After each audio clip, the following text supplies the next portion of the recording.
What's up, guys, and happy Star Wars Day, everybody.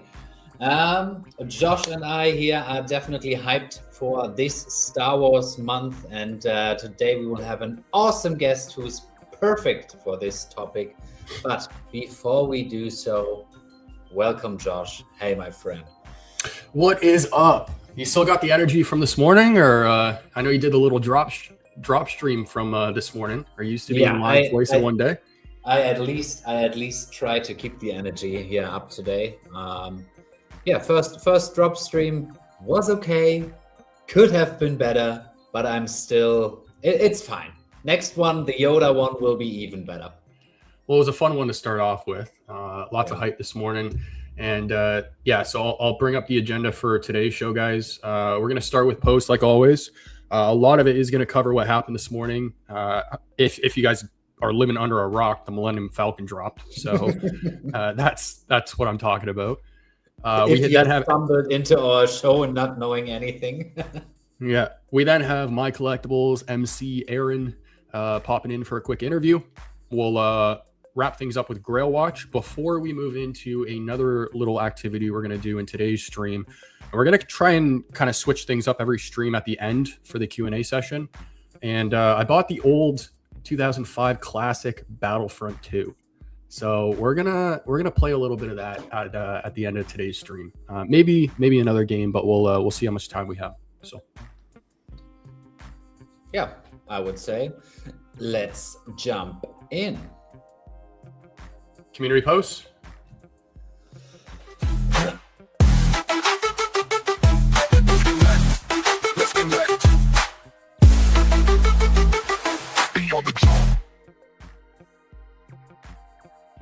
Nice. And first of all, welcome, guys, and also hello, biggest bro. I mean, that guy is always everywhere and supporting on all fronts, if you can say it like that. So, and if you guys didn't check out his drop stream, he did one this morning as well. Yeah. Do you want to start? Let's start with this post actually first. I'll go full screen. If I can find the button there. But we had a community meetup over in, I think it was London. Yeah, London. London's community event last weekend for a day of art, games, collecting, and real connections. I actually had a phone call with Vibesman since this event happened, and he kind of shared a little bit. Mm-hmm. And it was really cool because they got to actually do a private tour of Patrick Hughes' studio. Yeah, and I think the picture is in his studio. Yeah. Okay. Yeah. Cool. Mm-hmm. Yeah, but it was like multiple levels and everything like that. So it was a really cool looking space. But being able to meet him is, that's special. Yeah, 100%. I mean, that's definitely something exclusive there for the VeVe fam. And then the other artist that comes to mind as well from the trip is Banksy. I mean, you can't really meet him, or well, you know what I mean. But they went to the Banksy alley. I guess you can say there's like a lot of Banksy graffiti and artwork and stuff in this specific alley. So I don't know where the photos are from that one, but they're somewhere on X. Here's another little meeting. Yeah, but pretty cool to be like to getting the private tour and everything explained by him, etc. So do you know who set that up? Who had the contacts? Or was it set up through VeVe? I think it was a combination of Osman, Vibesman, and Roni. Okay. I think those three were the community hosts. I apologize if I'm missing anyone. Yeah. Maybe Falcon as well? Don't know. Oh, we covered this already. But yeah, little community meetup. I actually think they're doing another one in May. So if you guys are in that area, reach out to Osman or Vibesman, any of those guys. New rails, same grails. In case you missed it, Candy Collectibles are moving to Solana. Log in and review your collection by May 20th to qualify as an active fan. What fans need to know, frequently asked questions below. Yeah, I mean, would have loved to see them going over to collect, but I guess I guess Solana also is a good how do you say it? Good choice. But I don't really know much about Solana, but just for those who are involved in Candy, if you didn't know, now you do. And guys, we don't really have a lot of VeVe related posts right now, just because a lot of the hype is around the drops that are happening. So we'll cover those in a moment. The Pokemon card market just crossed 75 billion. 6 years ago, it was under 10 billion. Just and crazy. Actually, yeah, if that graph is correct, then it's just crazy how the Pokemon market has evolved. Yeah, I sent you another video though this week of a Toronto collectible shop now getting broken into. Yeah. Star Wars collections from around the world. You sent me this one. I haven't actually. Yep. I just think that this piece looks so cool, and I mean, we know MC is a huge Star Wars collector and Lego Star Wars collector. So I just wanted to highlight that. I mean, that piece looks so nice. That is like, super cool. Yeah, dude. Oh, it lights up and everything. Yeah, that's so sick. Yeah, I remember seeing some of these in MC's old shop when he was posting videos or photos. The those kind of displays or the no, the little Lego. Yeah. He also has lots in his collection in his home. So we got Fatty in the chat. What up, man? Yeah. Okay. You want to cover this one? I mean, I would hang that in my room. Okay. Yeah. Next one. Look, I think it looks super cool. But yeah, back to the next. Is there anything else you want to say about this, or nope, did I move on too fast? Nope. You're good? Okay. Yeah. Yeah, so I came across this, another example of how AI is kind of just changing things so fast. Jan and I were talking about this video right before the stream, and I said to him, I was like, they're kind of making the digital version of the campus look more fun and better now. It's like, why would I want to go to college or university when I see this? But it's I guess kind of the next version of like an orientation. So, you know, traditional orientation, you'd go to the actual school, have like maybe a small group that walks around the university, goes different buildings and classes and stuff. This is pretty much the next version of that, but digitally. So they've recreated the entire campus, football events, and then there's interactive elements. As you see, he walks up here and then kind of presses X. And then you get a feel of, I guess, what, I know, it's just, you get a feel of what the campus is. When I first seen that video, when you sent it over to me on X, I was like, it was not clear from the get-go to me that this is not real.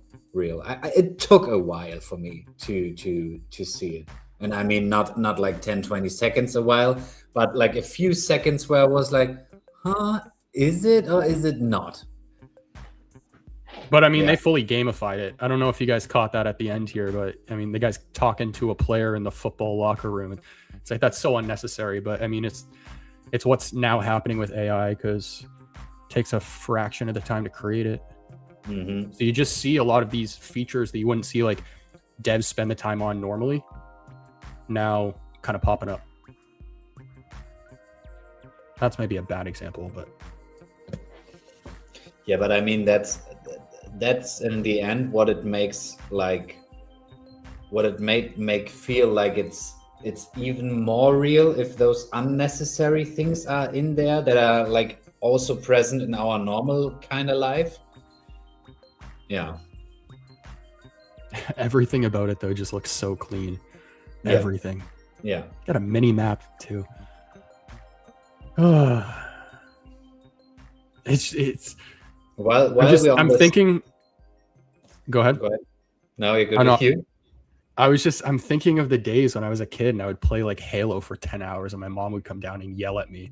It's like now you're having universities create a game of their campus because gaming is it's so wild where things have come. But What were you gonna say?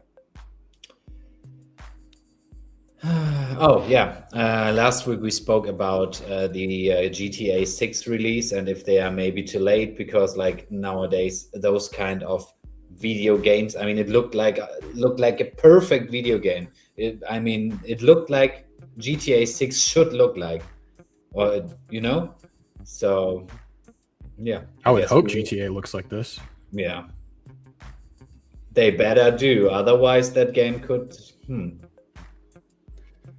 This is a post you sent me. A news report from Business Insider highlights how kids are using Pokemon cards to learn real-world money skills, buying low, trading up, holding versus selling, understanding demand. It's basically their first introduction to investing, just in binder form. The question is this a great learning tool, or are we speeding kids into the flip everything mindset too early? What do you make of this? Yeah, this isn't new though. No, it's absolutely not new, and I think it's just got posted because it's like a hot topic at the moment again, because like Pokemon cards outperforming like nearly everything right now. Yeah. So, and I think like the sword.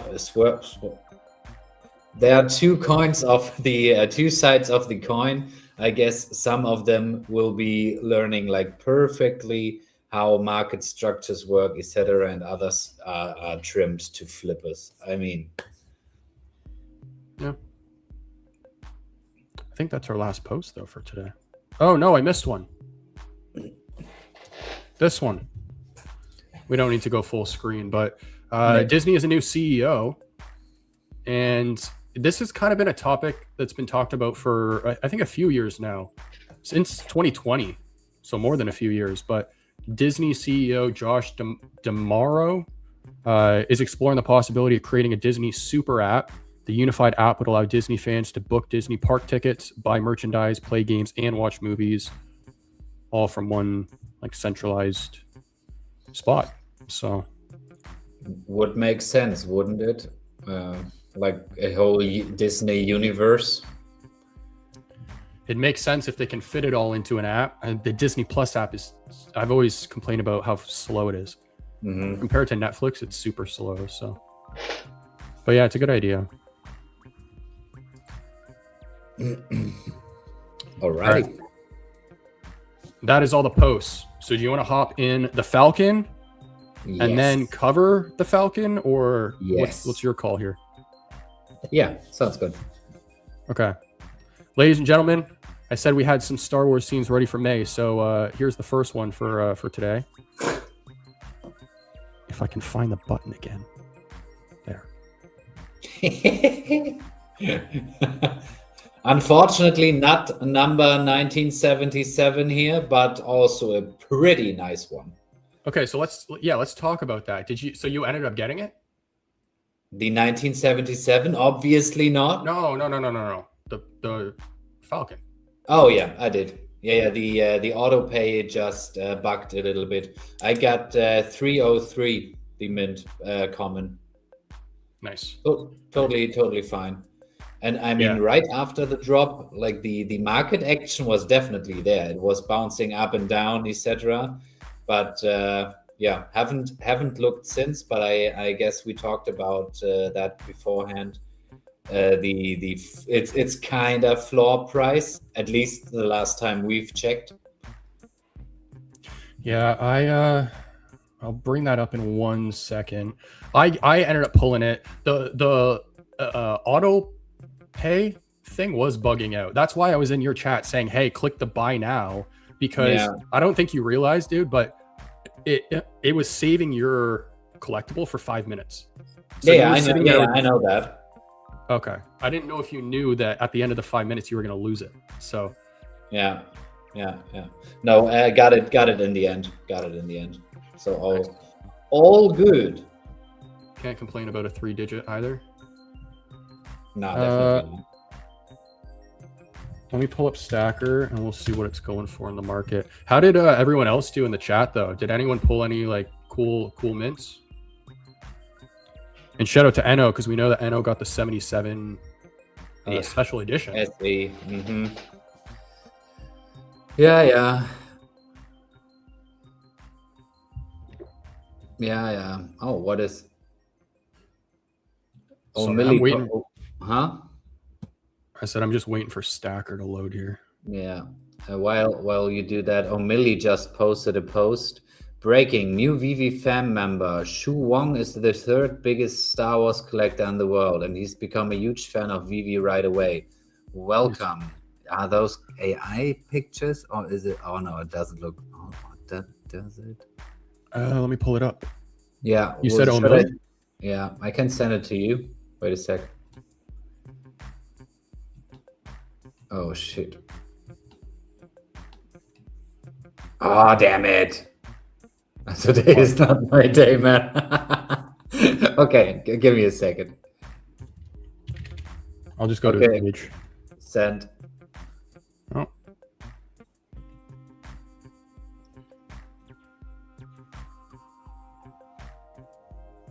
Yeah, this is AI. Oh, wait. Is it? No, it's not. Holy. I'm not sure if it is. That's him. Who, him? That's the collector. Yeah, I know, but is it AI or not? I don't think so, no. Yeah. Oh, we have Vivi in the chat. What up? Thanks for stopping by. I feel like does this guy have a YouTube channel? I feel like I've seen this before though. Is he in Taiwan? I will now Google that, man. Wait a second. There's a big Taiwanese collector who has a really, really cool like private showroom, but he also has Marvel stuff. So maybe this isn't the person I'm thinking of.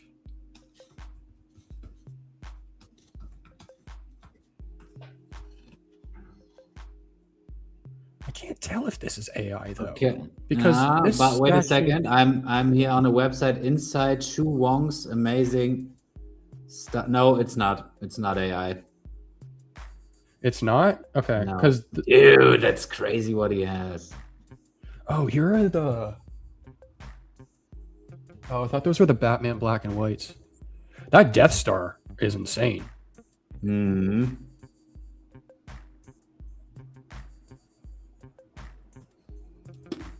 And am I the only one who's more impressed by the showroom though? Yeah. It looks so clean. It looks so clean. I love how he put the rocks on the ground there.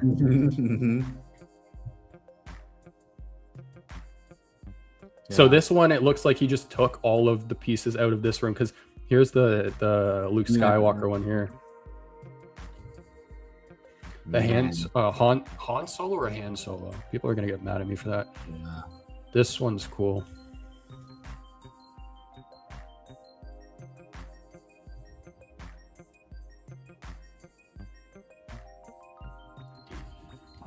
Let me see if Stacker is not loading. I'm getting a server function has timed out.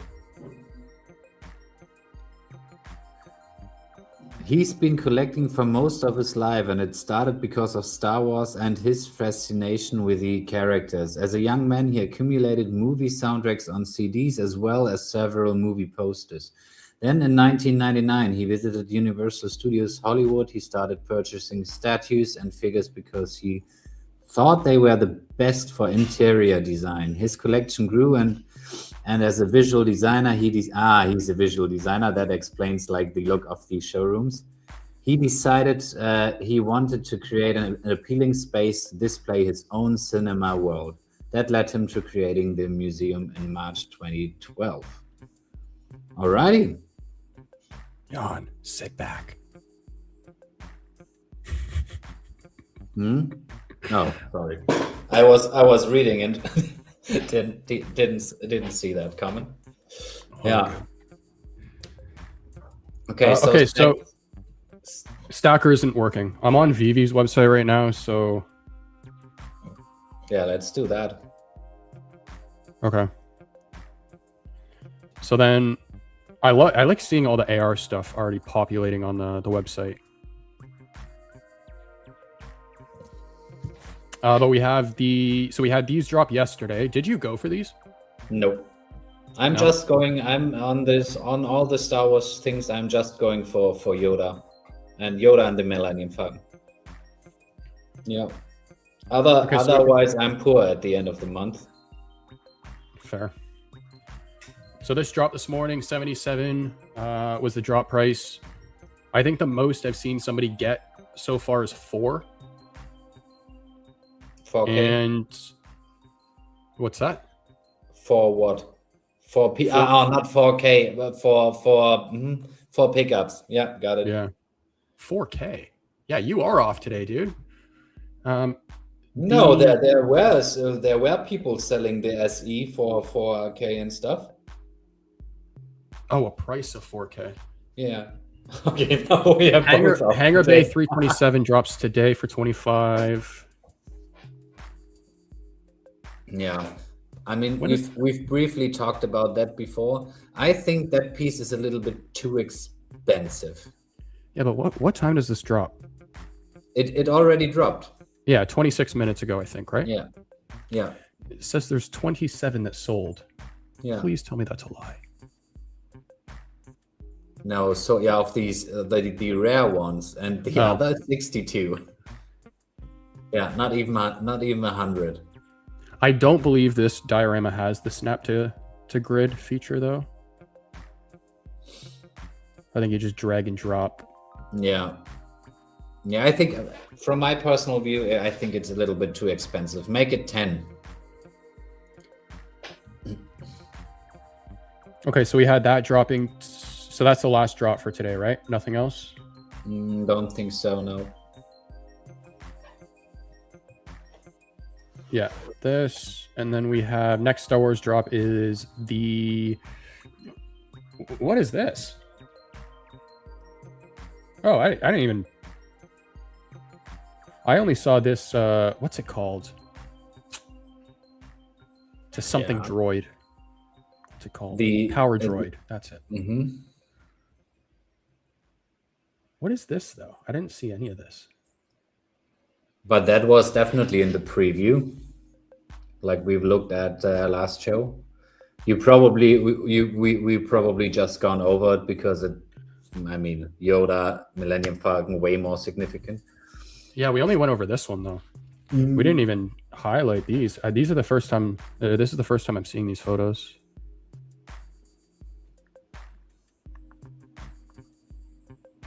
But that seems like a fair price. 10 gems. I'm trying to. What is this? A walkway. Yeah, like a bridge kind of thing, or not? Battery box. Yeah, fuel so chips. I mean that you can pimp out your hangar. Yeah, I guess. Yeah, it's like the Little Mermaid stuff with the rocks. Mm-hmm. What's going on, Shane? Were there for the mermaids? Were there like accessories? Yeah, there was a bunch of accessories for that diorama. There was like a bunch of little like floral stuff, or not floral, coral. Mm-hmm. Yeah, got it. Rocks and stuff.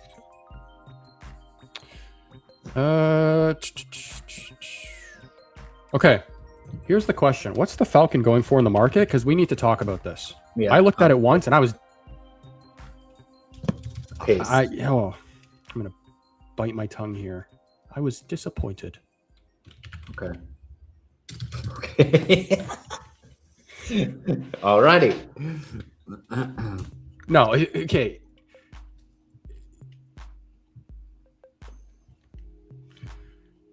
Who is putting this in the market for 75? Okay. I know we got Yoda after this. 78. Real. It's 78 now? Oh my lord. $1 over. That's insane, man. 7 animated features, highly detailed, the significance of the piece, low edition size, and people go, oh yeah, I still want to. Yeah, I totally don't get it as well. Yeah. But I think that the whole answer of like, oh, it's a gem squeeze for Yoda, people should not be settling for that answer because the edition size is so damn low on that piece that there should be at least 1,900 people that are willing to hold that off drop. Yeah. Even if Yoda is dropping later this week. Yeah, fair point. Yeah, but I think like the gambling aspect was kind of high in terms of the 1977 bounty. VV Tracker, Monkey's saying, what's going on, bro? VV Tracker. The My NFT tracker? No, that's a different one. Think it might be Turtley Golf. Well, who else? Yeah, never heard. Yeah. Did you get something, Monkey?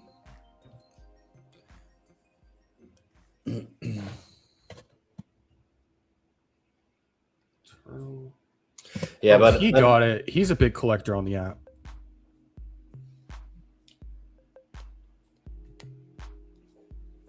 Yeah, but on the point with the Millennium Falcon, I think that piece will hover around like the floor price a little bit in my personal view. I mean, I have no clue how the market moves, but I don't see that piece staying that cheap for long, because I know definitely a few people who would be willing to pick up some of those.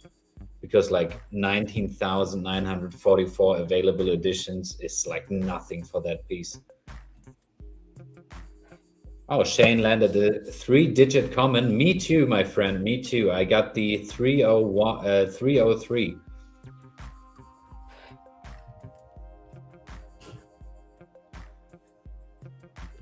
Pardon my ignorance. What are you? How do I use this right now? Just like, do I just type in 1977? I don't think that's the right website, to be fair. VV rank, right? That's what sleeping or not. VV tracker. VV rank is the site from Sleepin, isn't it? Oh yeah, I'm getting them mixed up. Okay, 1 second. Let's put us back in a hyperdrive while I figure this out. Yeah, I mean, what I was kind of fascinated about was the fact that it sold out like directly. That was something I didn't expect. I expected it to like sell out in the first 30 to 60 minutes or so. But Really? I didn't expect, yeah. But I didn't expected it to sell out within like 4 minutes or so. No, with the edition size, I was thinking it was going to sell out. I think the same thing with Yoda. Yeah, I think on Yoda, I also think that, even though he has like a little bit more editions than the Falcon drop, but yeah.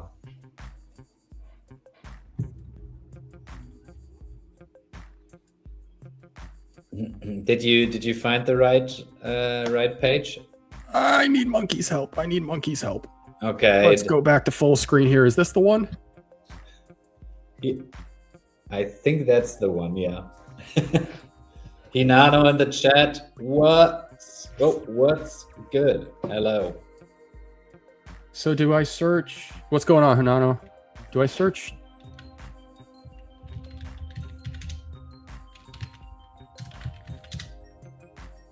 $1977?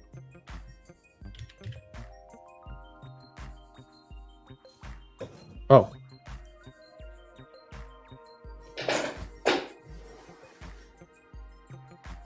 The left Is that one? it? Wait, did somebody post it? No, that can't be right. Floor price. Now that's the floor price of it. Of the special edition? Monkey said, I pasted screenshot who got 1977, the NFT. Thank you. All right, let's just go to that. But maybe let us, I mean, I appreciate that, Monkey, but I would say let us not show that. Because if the person doesn't shows it like themselves, Maybe they don't want people to know. That's the blockchain, my friend. Yeah, Set your okay, profile. Yeah, okay, fair point. Everyone knows who owns it. Yeah, fair point. Where's the post though, Monkey? Or did you? Oh gosh, I'm sorry, guys. Then, while we figured it out, what is like your take on VeVe fans statement here? It shows that we don't have 2,000 active users. You know what? I'm just gonna message Turtle. That's quicker because I think he just messaged me. Yeah, he's right here. Yeah, what is your take on that statement? Or no multitasking here. Say it again. Sorry, I'm just asking him directly. Did you write 1977 mint? Yeah. It shows that we don't have 2,000 active users. What's your take on that? Because I would say not everyone is a Star Wars fan. Maybe some people gambled on the fact that it could be lower after drop, whatever. They're saying we have less than 2,000 active? Mm-hmm. Yeah. I don't know. I mean, yeah, I don't know. Alrighty. Not really an opinion on that. Fair. I don't think I can. I can't verify the number. Yeah, that's okay. That's true. I just wanted to know like your opinion on the statement he makes. But yeah, fair point. So we have MC here already in the chat or in the studio. Josh, are you ready to transition? Because then I would. Yeah. Alrighty. Yeah, I can put us. Then you want to cue the animation, and then I'll put us full screen. Yes.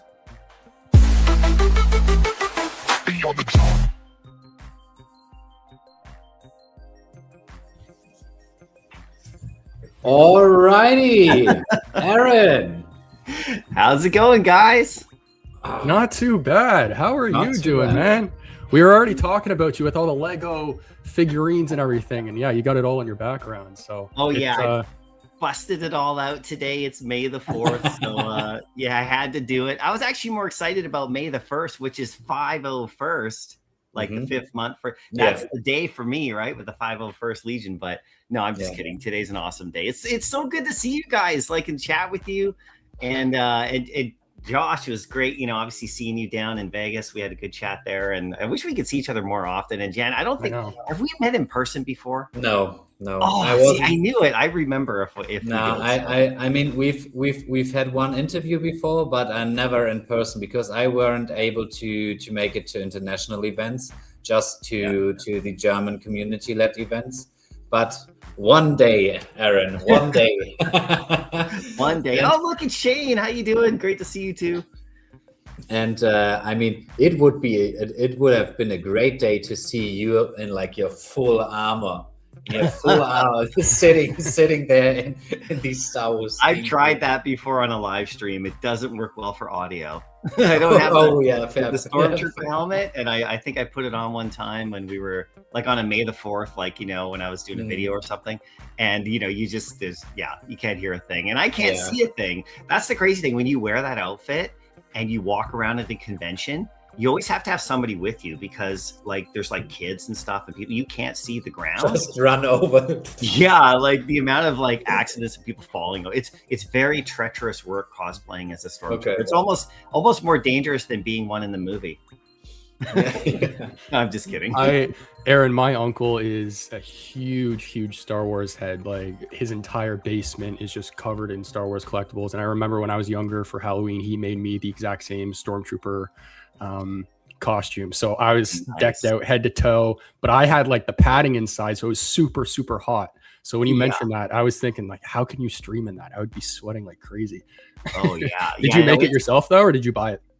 Yeah, no, I made it myself. Like part of what really happened. So I was selling toys at toy fairs. Like I live in British Columbia, Canada, right? And so in Victoria, Canada, which is like the capital city, it's not as big as Vancouver. Vancouver's the main big city, but in Victoria is a pretty decent sized city too. And they have this toy fair every year, and it's put on by this vintage toy store down there called Cherry Bomb, and it's a super cool event, and it was going for years. And so I was, just selling and buying collectibles. So I would rent a table there, and I would be selling all my toys and my collectibles. That's where the name Mycollectables comes, because I was selling my collectibles on eBay. So I called it. I was like, what am I going to call my eBay shop? It's like, oh, well, I'm selling my collectibles, so I'll just call it that.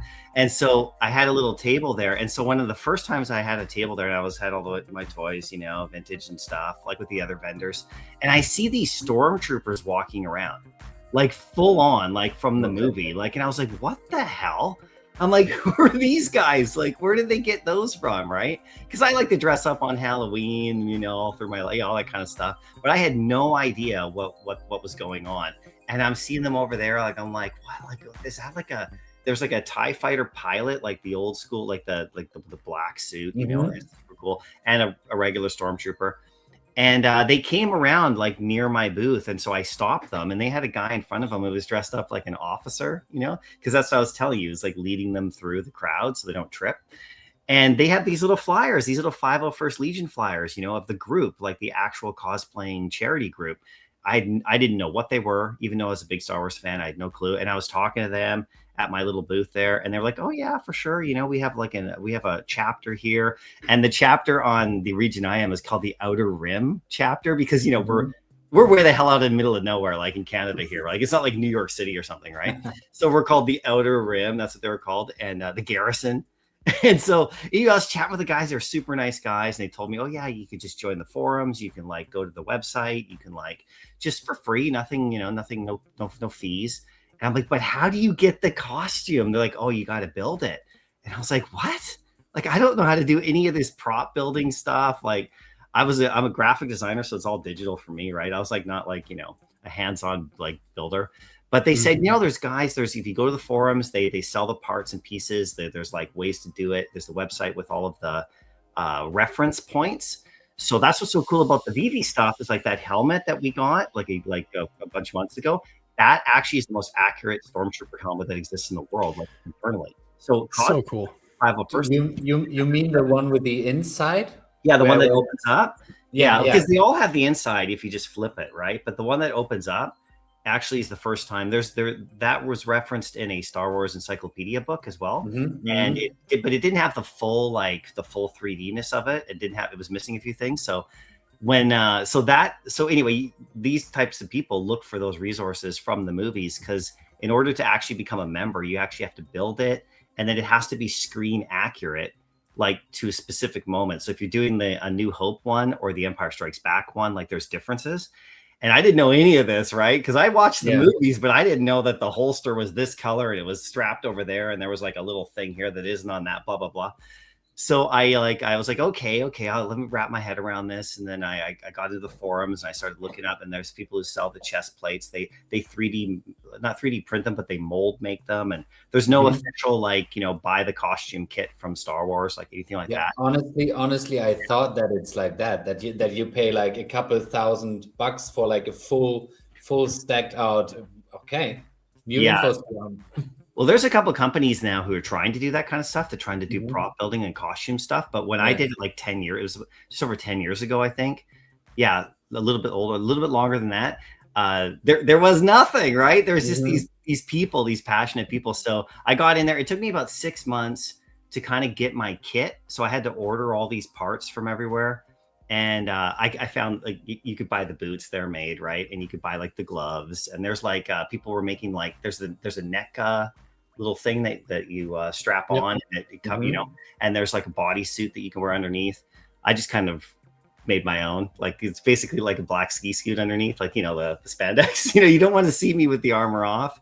It does not look good. or halfway on, it's just embarrassing. So it took me probably about another 6 months to actually build it.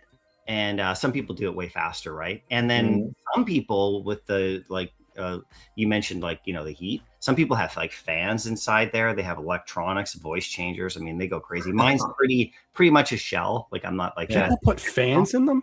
Oh yeah, like especially the Darth Vader ones, like with like because if you're in that thing, it is hot, especially at a convention. So and if you know, you could only be in it for like an hour or two, and it's actually kind of interesting because when you go to the 501st Legion booth at any of these giant conventions, like New York Comic Con has a giant booth there, and it's upstairs, right? You can go up there and like go see them, and they have like you have shifts for trooping, and so they have like the photo booth, and then people get their photo taken with like Vader, and then they donate like $1 or something, and that money goes to charity, whatever charity they're doing, and then and part of it goes to pay for the booth. But people take shifts, and you're on a schedule, so you don't like burn out or like it's really organized. But it took me to build it, and once I got it, I had like I had to take all the pictures, send it in for judging, and then into the big wigs, and then they decide whether or not it's approved.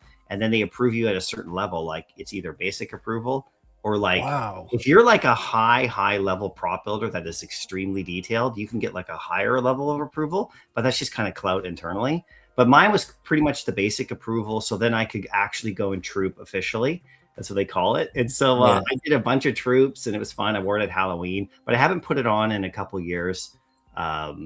Just because I don't know, like I was walking around my neighborhood and I was kind of outshining my kids that one time. They were all dressed up, and I made my son a Jawa, like a full-on Jawa, when he was about 7 or 6 or 7, and it looked like, I have to admit, it looked really good. And I bought the Jawa gun from like this prop builder guy, and but I used like a Walmart Jawa costume for him, but I rigged it up with stuff from my group, you know, and he looked so good. And that was the only time that he was outshining like me. So I decided, you know, I probably shouldn't wear this costume when I'm walking around. Like, the first time I did it, I just did it once, and I was like walking around my neighborhood, and everyone was coming up to me, like, and I was kind of like, I was full on in the Stormtrooper costume, and they're all like, oh, and there's pictures, and I'm like, it's my kid's day, right? Like, so I went back home and I actually took it off. And then I just went, because, you know, it's trick-or-treating for my kids. It's not about me. But then later, when they got a bit older, I just stood at my door and handed out candy. And that was fun. So my kids went out with their friends. Like, you know, they didn't want me hanging around. So I was just at my front door in this costume. So I still have use for it. I still have it. I have a Snowtrooper Commander as well. I have a Snowtrooper outfit that I don't show. Oh, wow. So, but anyway, sorry, that's enough about that. No, I'm glad I asked, because, I had no idea that much went and it's so fascinating. I mean, you can really feel like your passion for that fandom, your passion for the Stormtrooper kind of cult. Yeah, it kind of is. And I honestly, for me, I mean, I know Star Wars, I like Star Wars, but I'm not like deeply into that. And it's so crazy to hear and get those insights into what's actually happening behind the scenes there, with all like the approval and like the different ranks, etc. That's super interesting. Yeah, and the cool part is the page itself, like the 501st site has all the costume references.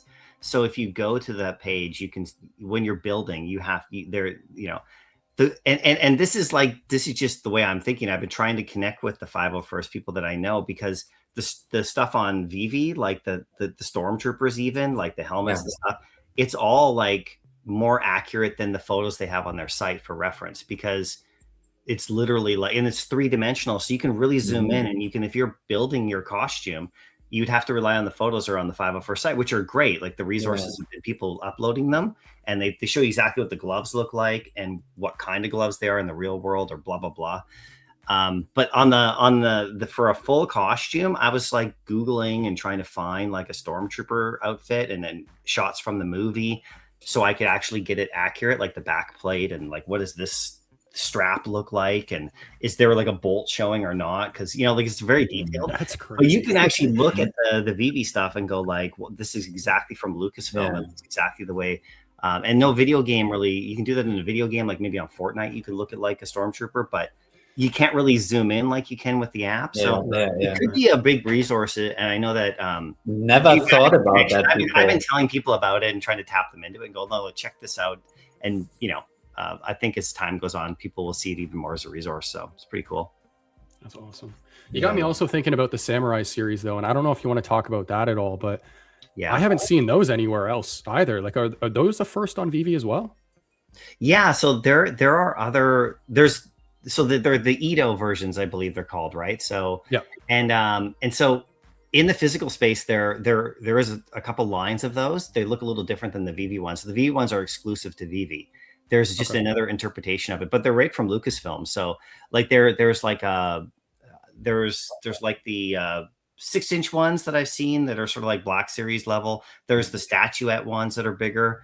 Like in the physical space, you know, I think Sideshow Collectibles or Hot Toys has versions of a couple of them. Vader's got a couple different versions of his kind of samurai look, and VeVe's is its own. And you know, the ones that are coming at the end of the month, again, same thing. Like, because there's 3 more coming, right, in this month. So you know, and those are pretty damn cool. So yeah, they're unique to VeVe. They look, as far as I know, I don't think that it's the exact replica of any physical toy. But I've seen some other ones that we don't have on VeVe yet. Like there's like a Maul that looks crazy, like a Darth Maul, and there's like a bunch of others. So we'll see what David, you can cook up. I don't know further than this month actually, but we have the ones that are coming at the end of the month that look pretty damn cool to me. So I love that kind of little side collecting thing. It's cool. It kind of goes into George Lucas's, you know, inspiration with how he was thinking about the movies and stuff. And I think there's like the samurai movie that he really loved. And so there's this kind of connection there. And, you know, it just kind of goes into that whole lore, I think. So I think it's cool that Star Wars allowed, you know, the toy companies and the collector companies to do that stuff based upon some of those original concept drawings from like, I don't think Ralph McQuarrie did them, but yeah, it's pretty cool, you know. If you're into it, you know, it's a side thing. So if you're into it, and if you could see someone walking around in like a physical costume like that, could you imagine? The best I ever saw was there's a guy in the 501st Legion who is local in my area, and he's a First Nations artist, like an Indian artist, you know, like an American Indian artist, First Nation natives, yeah. And so he's done all of these like representations of Star Wars, like with First Nations art, and it's crazy, right? So I'll look his name up and maybe share it here. But, yeah, that sounds like a really cool twist. First Nations in Star Wars. Oh yeah, it's super cool because he takes like some of the big ceremonial outfits and then he does like a Vader version of it. It's insane. It's like indigenous sort of art, but it's like, but it's kind of like what the samurai stuff is. It's like that. It's just an interpretation of it. Like, what would it look like in that culture? Pretty cool. Yeah. But I mean, today was a big drop day, and we haven't really spoken about that. What did you get on the drop on the Millennium Falcon today? I just got one. I just did my thing with the, you know, I did the pre-drop, like, or whatever, the auto pay, and I got one. And it was like just a basic one. Like, it was just I didn't get the special edition or whatever. Or I didn't get any special mints or anything. I just got like, I think it was like mint 1,030 something. But then like, I just auto paid it, and I was dropping my son off at school. And when I came back from dropping him off, like 10 minutes later, it was sold out. I was like, what the heck is that? Yeah. Like, I was going to probably maybe go for one more, you know. I think I was had 2 hits in it for me, just with the amount that there are. And, you know, just realistically, you know, like if I was able to get the special edition. Sorry to interrupt there, but what is like your personal take as a Star Wars fan, not as someone who works at VeVe, as a Star Wars fan, in terms of the significance of that piece, like in the whole Star Wars universe, and in terms of like the edition size that the drop has, because we have like 1,949 pieces available to the public. What is like your Star Wars fan take to that? Well, if I was running my channel and I wasn't like working at VeVe and I didn't know stuff that you guys don't know, then I'd be like pretty excited about it. You know, I'd be like, oh, this is really cool. And I think because like it's such an animated piece, like you're showing it on screen right here. It's so high level, you know, and there was talk about like the quality of the textures and stuff, but it's all built in. Like you guys know the VeVe'verse. Once you see something in there, it's even crazier. So just on the app, there's only so much you can do with like your, like at this particular moment, but all the details are built in like crazy. So we'll see it at its highest power at some point, but it's all there. So it's not like a different one later. I was talking about that in the spaces a while back with Eagle, who's like, works on the design team with Devin, right? And so it's all like super built as the highest level you could imagine, like when you zoom in on it. On the app, there's only so much you can do. So if I was looking at it like that, I'd be like, I was okay with it. I thought the quality looks amazing. Like I just, like I'm not going to zoom in too crazy on it myself, just as me as a fan. I'm just like, it's the Falcon. It's so iconic. Yeah. And the sounds and the animation stuff. If it was like no sounds, no animated, no nothing, just static, I would have been a little bit like, less like super pumped. But because it has all the stuff, that just makes it to me like probably one of the top collectibles that's ever released on the app. I really like the AT Walker as well. I think that thing is crazy. That didn't get as much attention as this because this is such an iconic ship. It's of course. For me, the most important pieces for me are the actual characters, though. Like the Millennium Falcon is probably the one vehicle that, and maybe the Death Star might be like up there. That is like a named vehicle that's like very iconic and just like its own sort of collectible piece. Whereas like a TIE fighter or like an X-Wing, there's like tons of those. So like, even though Luke's X-Wing on the app is awesome, it's got all the sounds. If you remember it raises up and the wings and it looks great.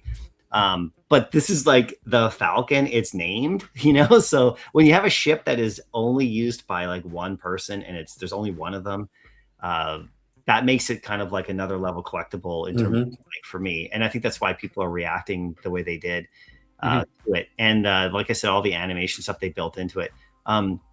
It's amazing that like when Eagle and Devin and the team were working on this thing, they were able to actually build all that stuff in, because it could have just been static.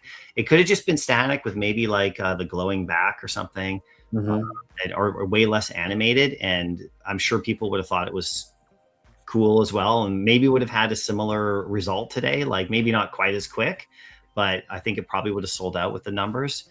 But yeah, I mean, pretty wild, like for me, if I know you guys were talking about like user count, like daily users and stuff like that, just before I jumped on, if just everybody bought one of it, I mean, it's so scarce. Like I kind of think we think of like a 2000 edition item on VeVe as like, oh, maybe it's a lot, but it's so there's like, that's like nothing, right? Compared to what we're used to. It's just people are in the app are, really discerning customers now. Like, and that's the way it has been in the past. That's the way it wasn't like that for a bit. There was times when people just went for everything like crazy without thinking, and then you see these crashes on the floor, right? Because people are just, and I covered those on my channel tons of times, right? Like those kind of experiences. And I was annoyed with some of them, right? With some of the edition counts, like back in the day, sort of infamously, but I think this one at this edition size is just to have the basic like the one you're going to get is the one that everyone's going to want. And I think that was the way that is built into the drop. Like you have the special edition one that's, the hologram, and it's incredibly ridiculously scarce. And I think that's, it's a real grail. But the one that you're going to get is like the one that, everyone wants. It's fully, it's the one, So I think that's really cool. So what you're getting really, and then there's a bonus of what you could get on top. I think the most interesting thing that's developed over the last while is the crazy mints. Like the and I say crazy, like in a good way, like the recognition of the power and importance of special mints. Because I'm not really a mint collector. I never really have been on VeVe, even though I totally appreciate them and everything, and I know the significance. I just didn't really put my funds into going after these mints, because I think I was especially when I was on my channel, I was like, I was kind of out of that market. That was like another level of like of price spending for me. I don't know if I want to go there, but I'll definitely, if I land one, I'll just keep it. And I've landed a couple, but that is another level on top. So you have the crazy rare special edition. You have all the mint numbers that they have bounties on that are just fully community driven, which is nuts. and awesome. And then the one the one that you actually will most likely 99% land or whatever is actually the one that people would want to buy anyway. So I kind of think it was really well thought out. And I'm not on that part of the team as much with this particular release, but they've looked at all the previous ones and gone, let's just make it really simple and put the price at 77 because it's, you know, it's Star Wars. I mean, they could have made it 150. They could have made it like, you know, 50. But, you know, at the same time, I think it was priced well. And I think it, as a result, you saw the results today. I think the community will always tell you, right? Like the customers, community will always tell you if it's priced right or not from retail off the bat. So I think the results today showed that people thought it was in the right spot, or at least close to it. Everybody wants it a bit cheaper, right? Like, of course. Yeah, but I mean, to your point, and huge shout out to Devin, because I keep hearing his name come up more and more often over these past few weeks. I was actually talking with Eagle Eye this morning, and he brought up Devin's name multiple times as well. Just like his team's doing a phenomenal job with the details on these collectibles. But yeah, the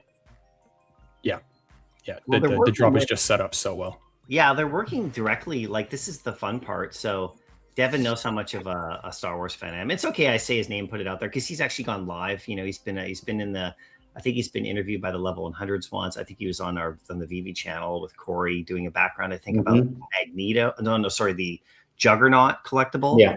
And he showed a bit of the process there, stuff like that. I think so. The only reason he's not like more active here is just because he's just so busy.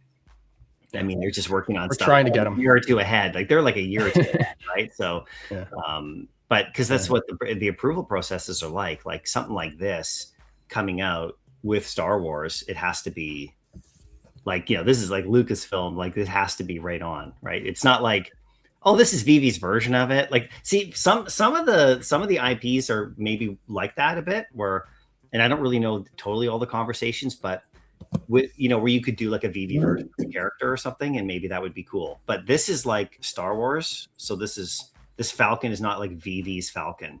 This is like Star Wars Millennium Falcon in digital format for the first time. And it's not like VeVe's version, like it's in VeVe, but this is Star Wars, you know, like it's their ship. So it has to be their ship. Exactly. You know, so they're the ones who are approving more specific.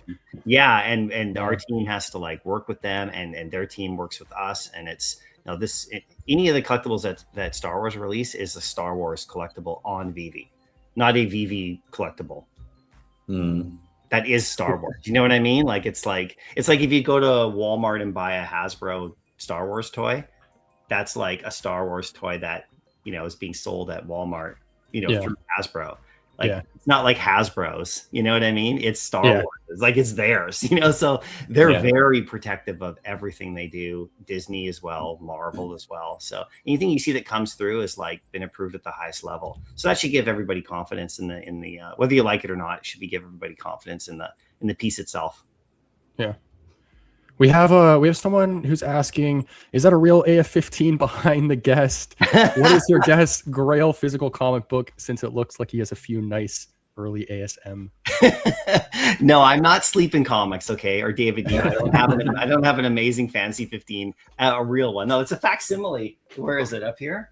Yeah, it's right there. It's a facsimile right there. So yeah, no, I have some early. I think my number one Spider-Man comic is Spider-Man 10. Like, so I have ASM 10, right, with the first appearance of the Enforcers, just before the Green Goblin shows up. So this is kind of the crew that the Green Goblin kind of gets involved with on number 14. So this is number 10. So this is like my earliest ever Spider-Man comic. Is that on VeVe? No, this one's not on VeVe yet. Yeah. I say yet because, you know, I hope you never know. Yeah, but I think for me, that's probably my favorite comic that I own, you know? Nice. Yeah, it's the lowest counted, like it's the lowest number Amazing Spider-Man comic that I've ever had. Like I've never had like a number 9 or number 5, because once you start to get like in the top 10, like in the, you know, every one of those is a key first appearance of some character that everyone knows. And to find one in a decent shape that isn't like, you know, even just to find one, because I got that at New York Comic Con, right?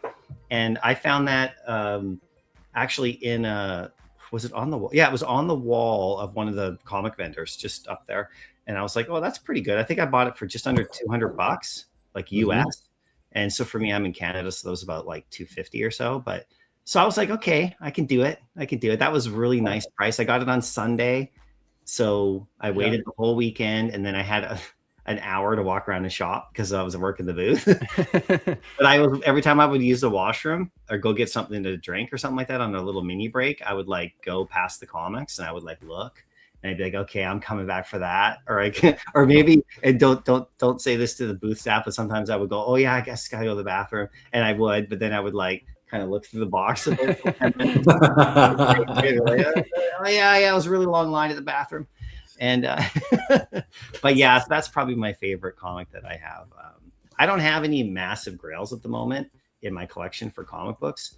Like in terms of, like a Hulk 181 or something like that. Like I don't have any of those. I have had an Avengers 1 before. That one's pretty awesome. That's on VeVe. That was a pretty high level comic. I ended up moving that one a few years ago though.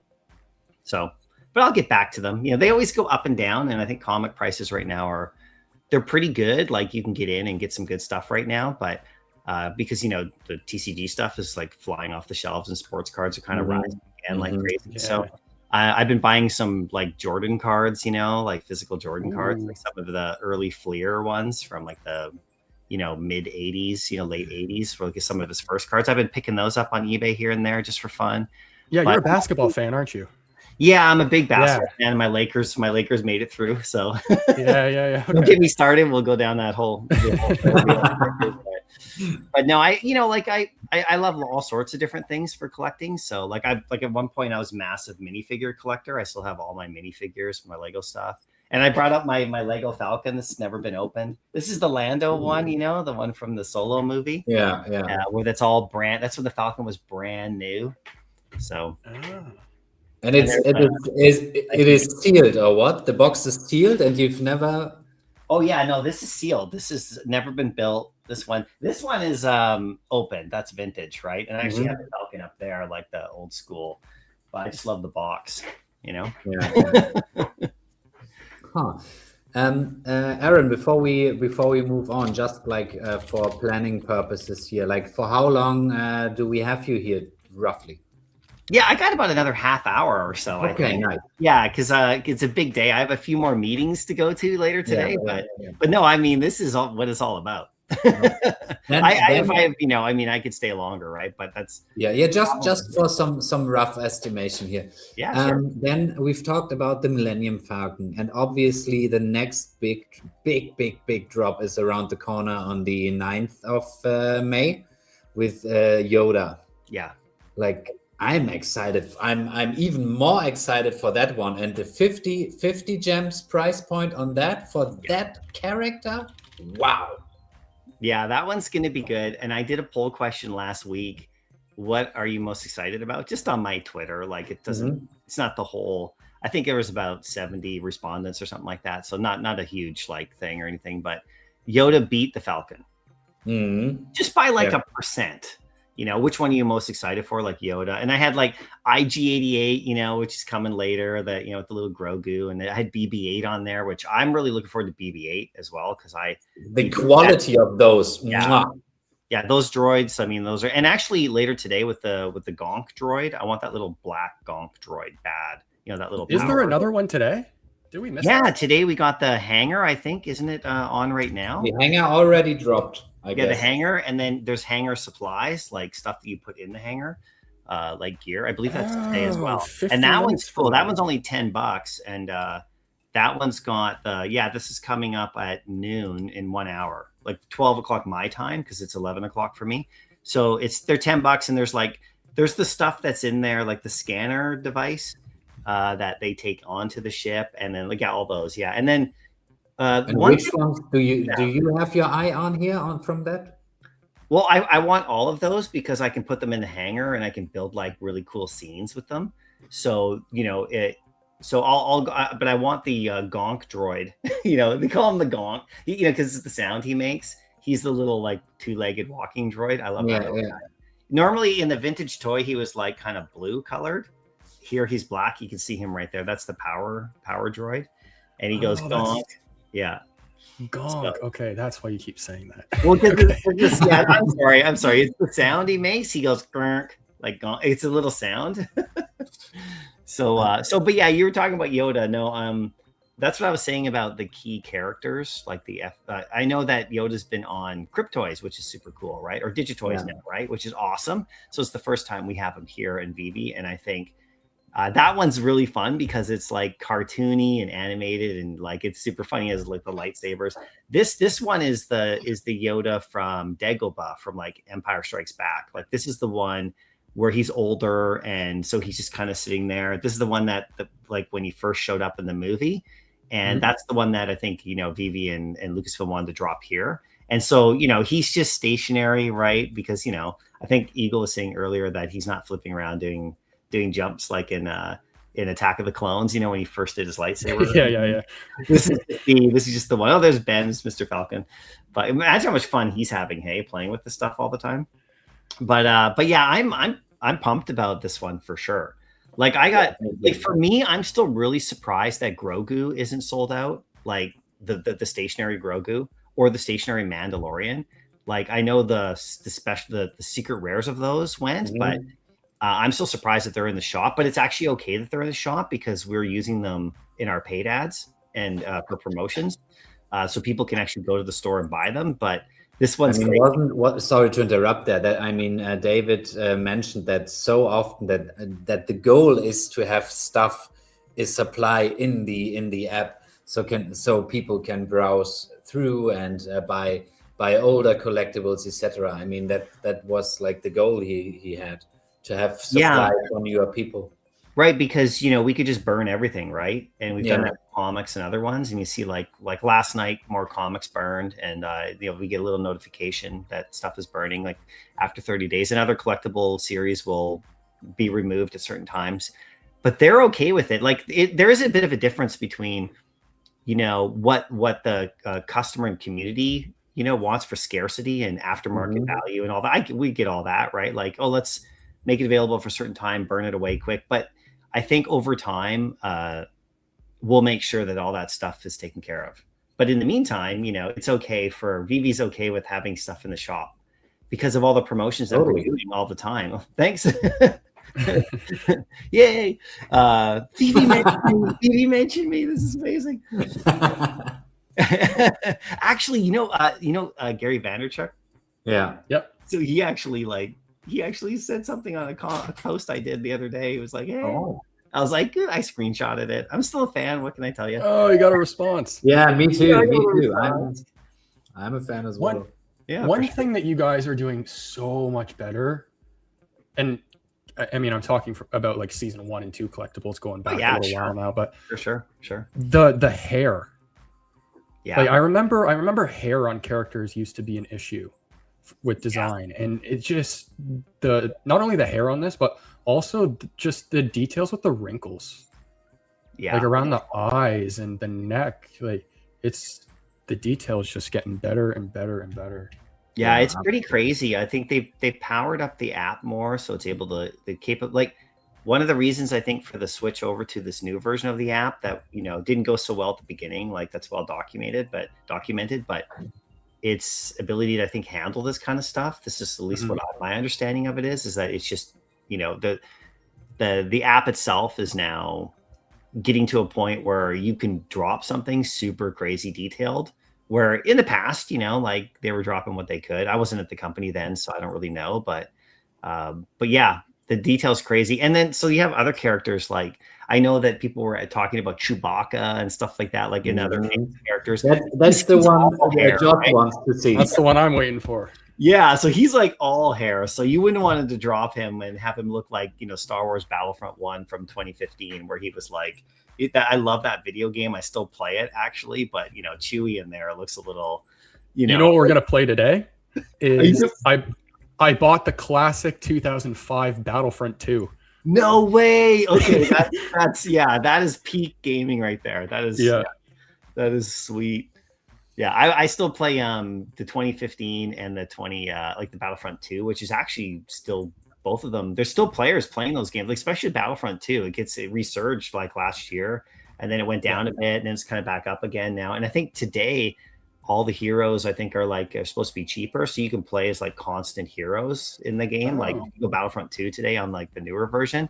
I think they have all the prices of stuff. You know, when you're playing and you get your battle points, and then you can like play as like I think that. So it's going to be complete mayhem. So I'll be doing that like later today after the meetings. I have to wait till tonight because Nice.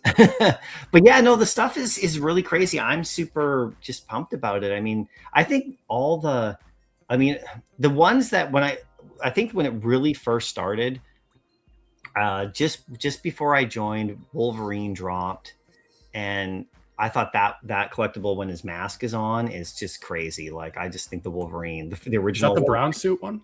No, the FA, with his yellow suit, and the first Wolverine, and then of course the brown suit is crazy. Like the brown suit is like, I actually have that secret rare too because I just had to have that one. But the Carnage and the Venom, and I think I've said this before. Like when I first joined I joined in the company in April 2 years ago, and so then they came out in June, right, like mid-June. And I couldn't believe those. They still are crazy to me how detailed they are. And so that was kind of the first, I think, of the really like next level, like Wolverine and those two. Then after that, there's been ones that have been like super crazy. There's been ones that have been like not as detailed like as others. But now I think almost everything coming out is just crazy. Yeah. And part of it is, what they can do with the IP, right? Like what they want to do, like what they allow and how far we can go. This one is really, really nice. I remember the detail in the suit is really nice. Yeah, he's all like breathing and look at his face. I mean, like, yeah, that's my top collectible that I think I own is his secret rare on that. Nice. Yeah, probably. Nice. Yeah, I know it's I see $6.99 right now. That's actually not financial advice, but that's pretty damn good. I know it's Star Wars Day, but because that guy's been up to like 3K and like 2K and then up and down. I kind of watch. Was he that high? Wow. Yeah, he's been up there, and then he just kind of floats around. There's not many on the market, so that's why this Yoda is pretty crazy because of the scarcity of the secret rare. Like I'm gonna try to make sure I try to secure that one, like the Pram.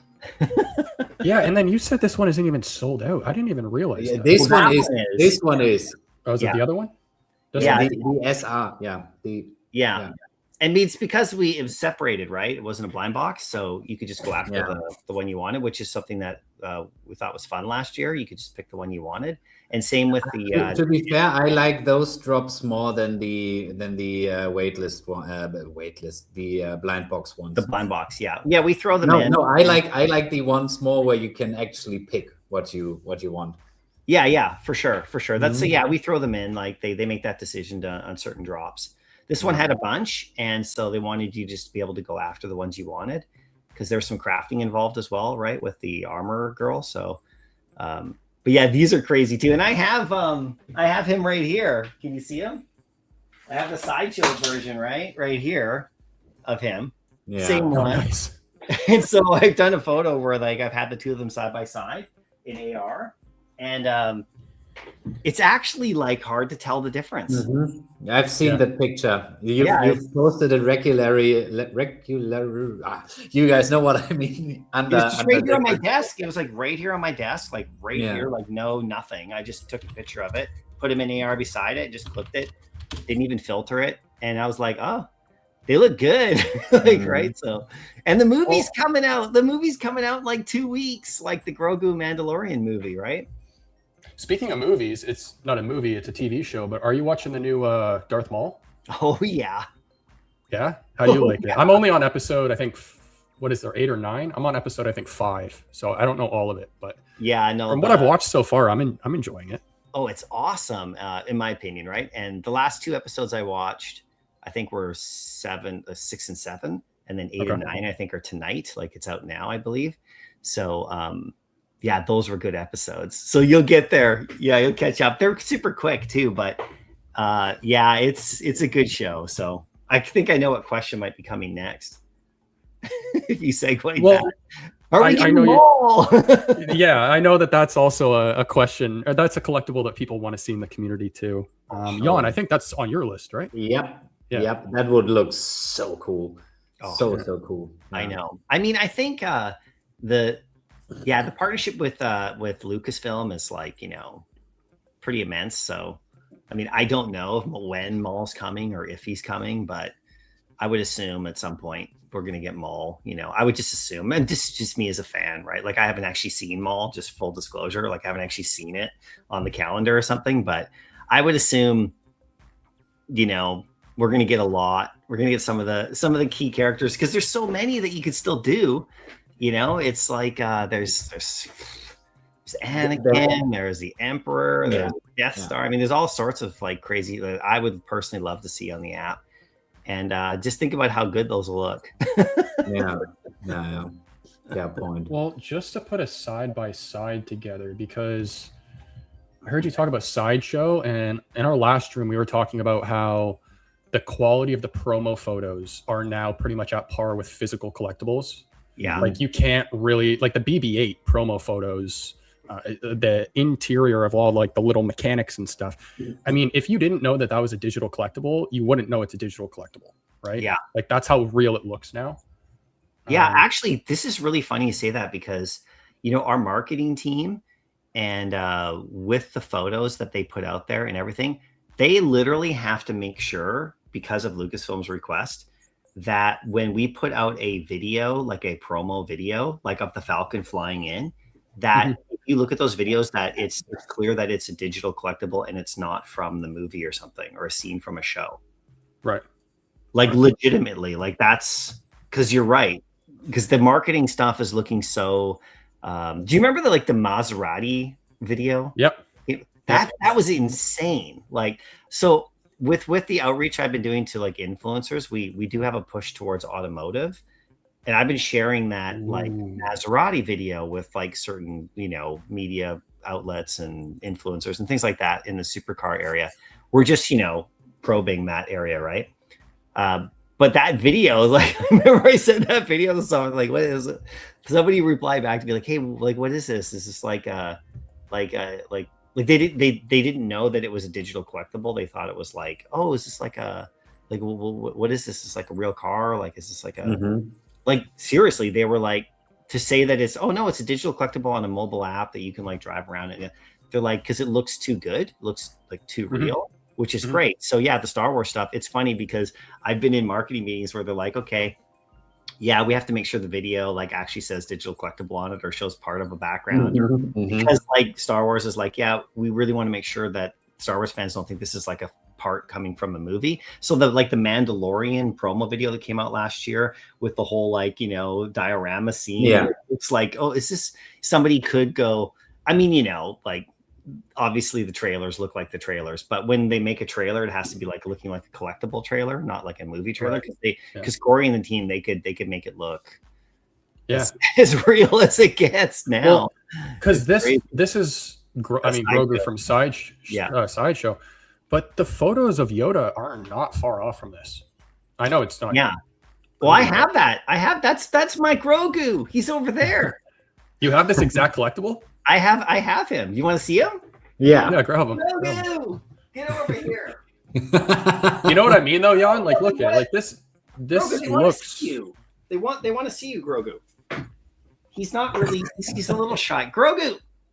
Holy, you weren't kidding. It's the exact one. There he is. Yes, Grogu, get out of the screen. They can't see a thing. Like, what are you doing? That's Grogu. So cool. Come back. That's awesome. No, but this is the Sideshow one. So this is I got it. I actually had two of these. I had one in the box, never opened. And I know the detail. Look at the hair up there. Yeah. So look at the eyes. They're like right in there. Wow. And he's awesome. Yeah. So pretty pumped about that. I've had that one since the beginning, and he's always behind me with my videos. He likes to hang out. He's just over there. Jan, do you have any comments in your chat that you want to highlight? And I don't think we've addressed that much. I have to spoil it like here today. Today, guys, is not my day, and I forget to set my stream on public. Oh, you're not even live? I was unlisted for like the last 1.5 hours. Well, we got the replay. We got the replay. Yeah. So for now, nothing in my chat here. Sorry. Okay. That explains the count on mine now. Okay. That's all good. It's just great to be hanging out with you guys for sure. Well, yeah. Likewise. You just made a comment about auto. I'm a big car head, so I really want to know more about this. What can you talk about? Like, because VeVe announced Citroen how long ago, and there's no kind of collectibles with them yet. I think there was another auto dealer that was announced as well that we haven't seen anything from. So is that what you're talking about? More like VeVe partnerships, or like more affiliate deals with like auto? Yeah, more like the influence, like for me and the influencer side, to promote the app and to share what we have and to like plan ahead for like marketing stuff around our drops and releases, and get like, you know, big media centers or affiliates or influencers involved in the promotional push. Like right now it's all Star Wars, and a little earlier it was like Solo Leveling, and earlier than that it's been like Marvel and just kind of that kind of stuff. But it's Star Wars right now for sure. So, but yeah, no, I mean, we're looking way ahead, you know? And so when I'm part of my job is to, you know, support the affiliates that we have and like, you know, give them the resources they need and like build that program out. But the other part of it is outreach to like influencers and do like sponsored partnership stuff and like, you know, not really like paid ads. That's more, we have another department for that, but more like, you know, ad integration videos. We've seen a few that we've done, or, you know, collabs and things like that. And also part of it for me too is to reach out to, you know, media outlets, like say like there's companies that are not just like an influencer, but they're more of like a like say if they're covering all of Marvel stuff, you know, and they have like a website, and maybe we can put ads there and promote and everything, and we can like get those opportunities going just to get us VeVe in front of, you know, of other eyes. So in the automotive side, yeah, I mean, like, you know, one of our founders, like Dan, he's a massive like car head, you know, he just loves that stuff. And of course you see the amazing stuff we have. So that's always in the background. Like it's not just the drops we have right now. We're just trying to plan ahead for stuff we could do. So yeah, I've made contact with like a lot of those types of companies, and like what I'm trying to do is find out, you know, what their capabilities are, like in terms of advertising, things like that, promotion, and how some of them are for this kind of realm. Because you know, when you have like the diecast kind of car collecting community, which is all the physical cars and stuff like that, there's that. Those kind of like things as well that, you know, you don't see a lot of that on these like big car sites, you know, these like supercar sites, but you do see gaming. You see a lot of gaming on there, which is actually more in our realm. So I think we're actually really well suited to actually go into that route.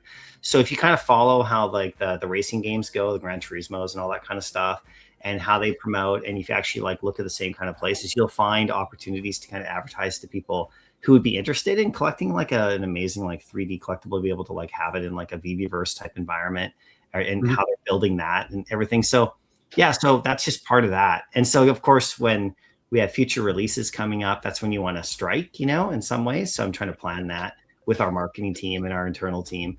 So it's all part of it, you know, it's all kind of in the background, stuff that people don't see. You usually see the end result, like, you know, a post that might have gone out that, you know, it's kind of like a sponsored post that we're doing, or like a video in someone's YouTube channel, or you probably won't see the ads that are on the sites, you know, unless you actually go there and we prone it out, because our community, you know, isn't the target there because people are already here. It's people who don't even know us. So we could share, like, and what we've done is we've shared some of the partnerships. Like you've seen some of the posts going, hey, say hello to this person, but we're really trying to go after their audience and get them to see us, to see you guys, to see your channels, as opposed to just tell everybody here this, oh, like, you know, this is what we're doing. I think it's important so people see that we're doing that marketing push. And I think at least the feedback I've seen in the community is people have seen what the company's doing, and in a lot of actually getting out there quite a bit. Yeah. In the past, there was always that going on in the background, but it wasn't really, people didn't really see it. Now it's more visible as we're trying to share. So I'm you know, the affiliate program is kind of like it's kind of in between those, right? It's in between marketing and promotions, but my whole mandate is new user growth. Like that's what the affiliate program is designed to do, is to reward, you know, for user growth.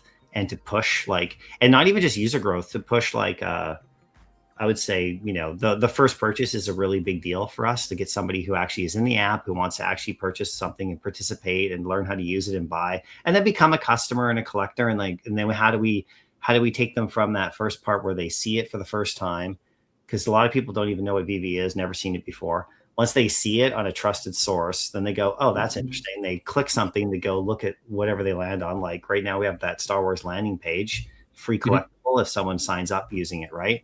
And so they can land there, and then they look at that and go, okay, this looks interesting. And then what are the percentage of people who actually click the link, click the join now, and actually join and get the collectible, like whatever, and go through that process. And then once they're on the app and they've entered their info, then how do we follow up with them with like, you know, hey, you're joined, you know, this is what's coming next. This, you know, check this out, come to our Discord, you know, check out this YouTuber, blah, blah, blah. Like, how do we get them kind of in the community as a customer? So there's a lot of thinking of the whole kind of funnel of like from start to someone who's actually participating. And that's, you know, it's a big task, right? But we have a really good team in place in all the different levels. So I'm kind of inserted over in this level right near the start, which is the onboarding, outreach, and initial sort of like, you know, exposure of VeVe, like getting people to get to the site, getting people to sign up, giving them a free something for fun to sign up, and then rewarding people who do the work to get them to sign up. And then also putting VeVe in front of audiences that don't know we're here, but they're like-minded. So trying to figure that out. And then we have sorry moves forward. So yeah. Sorry to interrupt there. No, it's okay. Yeah. But I have a question on the reach outs to, I mean, you've said new partners, etc. What is like, is there a specific part of like your pitch to them that also is like, hey guys, this is digital collecting and those are digital collectibles, and digital collectibles itself have a negative kind of stigma currently a little bit here and there, because people oftentimes think, oh, scam, blah, blah, blah. And they don't really look around under the hood in terms of, okay, this is actually licensed by the biggest brands of the world. Because I can assume that like when a new partner posted something, that there will always be some people in the community section or in the comment section from that particular account or creator that are like, oh, now you've sold for NFTs. You know what I mean? Yeah. Yeah, well, you know what's really good about that is it's a really good question, because actually the responses have been really awesome. Specifically in the last year. Like, you know, we've all been through that, right? Where we make a comment somewhere on some site, on someone's feed, and they go, oh yeah, whatever. You know, we've seen all of that, and that was pretty thick for a year or two, right? Like in general. But actually, when I do outreach to these, like, you know, influencers, it's either a couple things. It's no response at all because they're not into it or whatever, or who knows what they're doing, right? Or, hey, thanks so much. That looks awesome. Yeah, we'd love to do something with you. I haven't received any kind of like this. I'm not doing NFTs. That's a scam or anything. And then the funny part is if you look at the promotions that have gone live that have kind of been in our community that are like we've tagged and kind of shared with everybody, just to kind of say, hey, pop over to this influencer, check them out.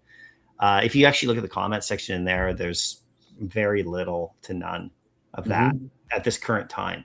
And the cool part is that just for me, just my personal experience of like outreaching and then when I send people like the promo materials, and I just, we have pretty, you know, detailed sort of like kind of different kinds of things that I've written up to try to approach different people and different kind of groups, you know, in a fun way. Like first letting them know that I'm not a bot. Like I'm actually, you know, I used to like, I'm not a group of human. Yeah, but try to keep it short and sweet and saying, hey, you know, we love what you're doing. You know, we think, check out what we are. You know, we work specifically with Lucasfilm and Disney and all the big brands. You know, we got the #1 collector app in the world, and we can say that, right? So I say that. And we'd love to do some, you know, collabs with you. Are you open to it? Do you have rates? Like, what is your, and then I see if they respond, I'll follow up, and it's all quite detailed.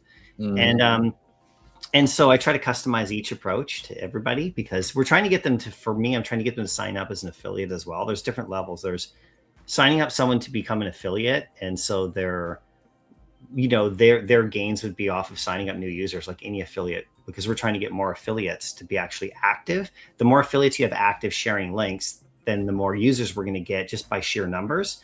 Because there's going to be a percentage of affiliates or aren't as active as others. And that's I'm a little guilty of that. Sorry. Yeah, no, it's okay. But like the more we have, the more we have sharing links and just sharing the fun stuff and doing it in their own customized way that suits their audience and however comfortable they are, it builds, right? So there's that outreach, like sign up to the affiliate program. Like then there's the other side, which is like, well, there's a few, right? There's like kind of that mid-level, kind of bigger size, maybe like influencer who I can see is doing other affiliate stuff with other companies and like say Amazon or whatever or other stuff.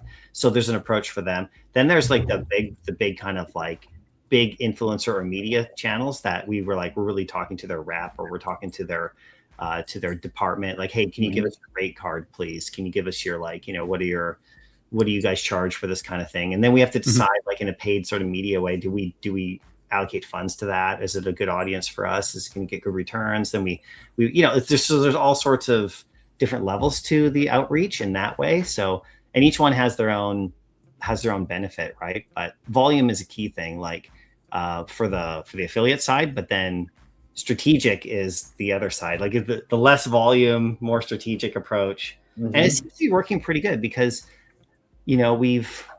our affiliate numbers have slowly increased in terms of the amount of people we have. I think we're up to 207 now, which is not bad, And the last bunch of affiliates that have signed up have been influencers who have been doing posts with us and having fun. And so we try to get them like a collectible that they can like have, that they can play with, that they can do their own content with. That's kind of the goal as well. So it's been really cool. And the reactions to answer your question again it's been really positive. The stuff when we send them the marketing stuff, like the videos I'm able to send, it's easy. Like if I'm sending them like high quality, beautiful videos and like imagery, but just trying to keep it, not spamming them. They're like, oh, well, this is cool. Like, what is this? Like, that's mostly the response. Like, whoa, what? Yeah, this is awesome. Well, what's this all about? Tell me more. And then I tell them and they go, oh, okay. Well, yeah, we don't really do that. Or, hey, yeah, that's cool. We'll do that. Or, we'll think about it. Like it's, everyone's different. I think just VeVe having all the brands that they already have. I mean, DC and Marvel being on the same platform is a selling point in and of itself. I feel like probably, right? Do you ever hit it from that angle? Like, hey, VeVe has hundreds of brands.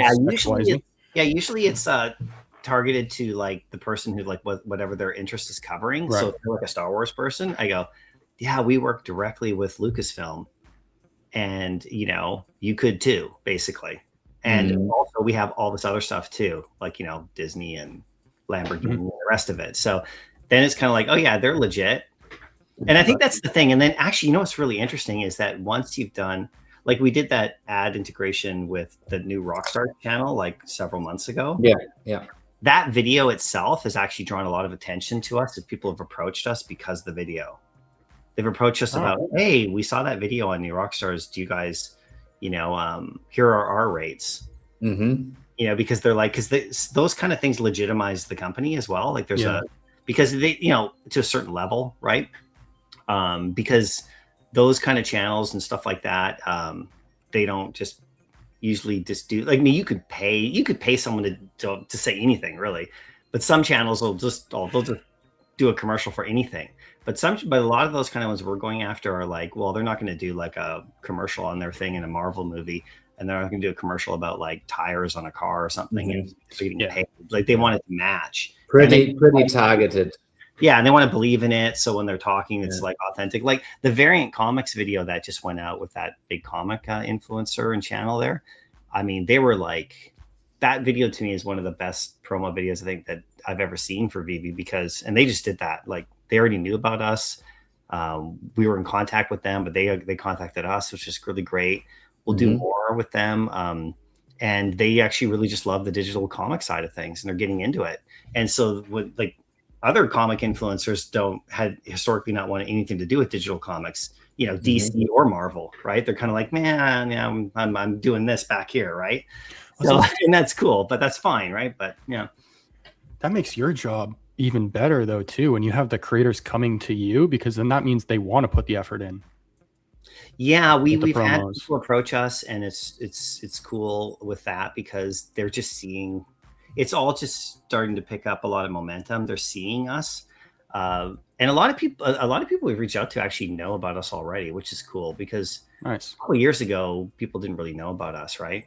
Like at all, like as much. I mean, certain groups did, but yeah. So yeah, to answer your question, Jan, it's like it's been pretty positive. Like I think I've only had one person who kind of went nuclear on me. That was like last year or something. I mean, yeah, but outliers are always. I was like, this person, yeah, it's like there's nothing. I was like, okay, it's nothing to do with me. Hey, it's all good. I'm just saying hello. Like it's all good. Keep doing your thing.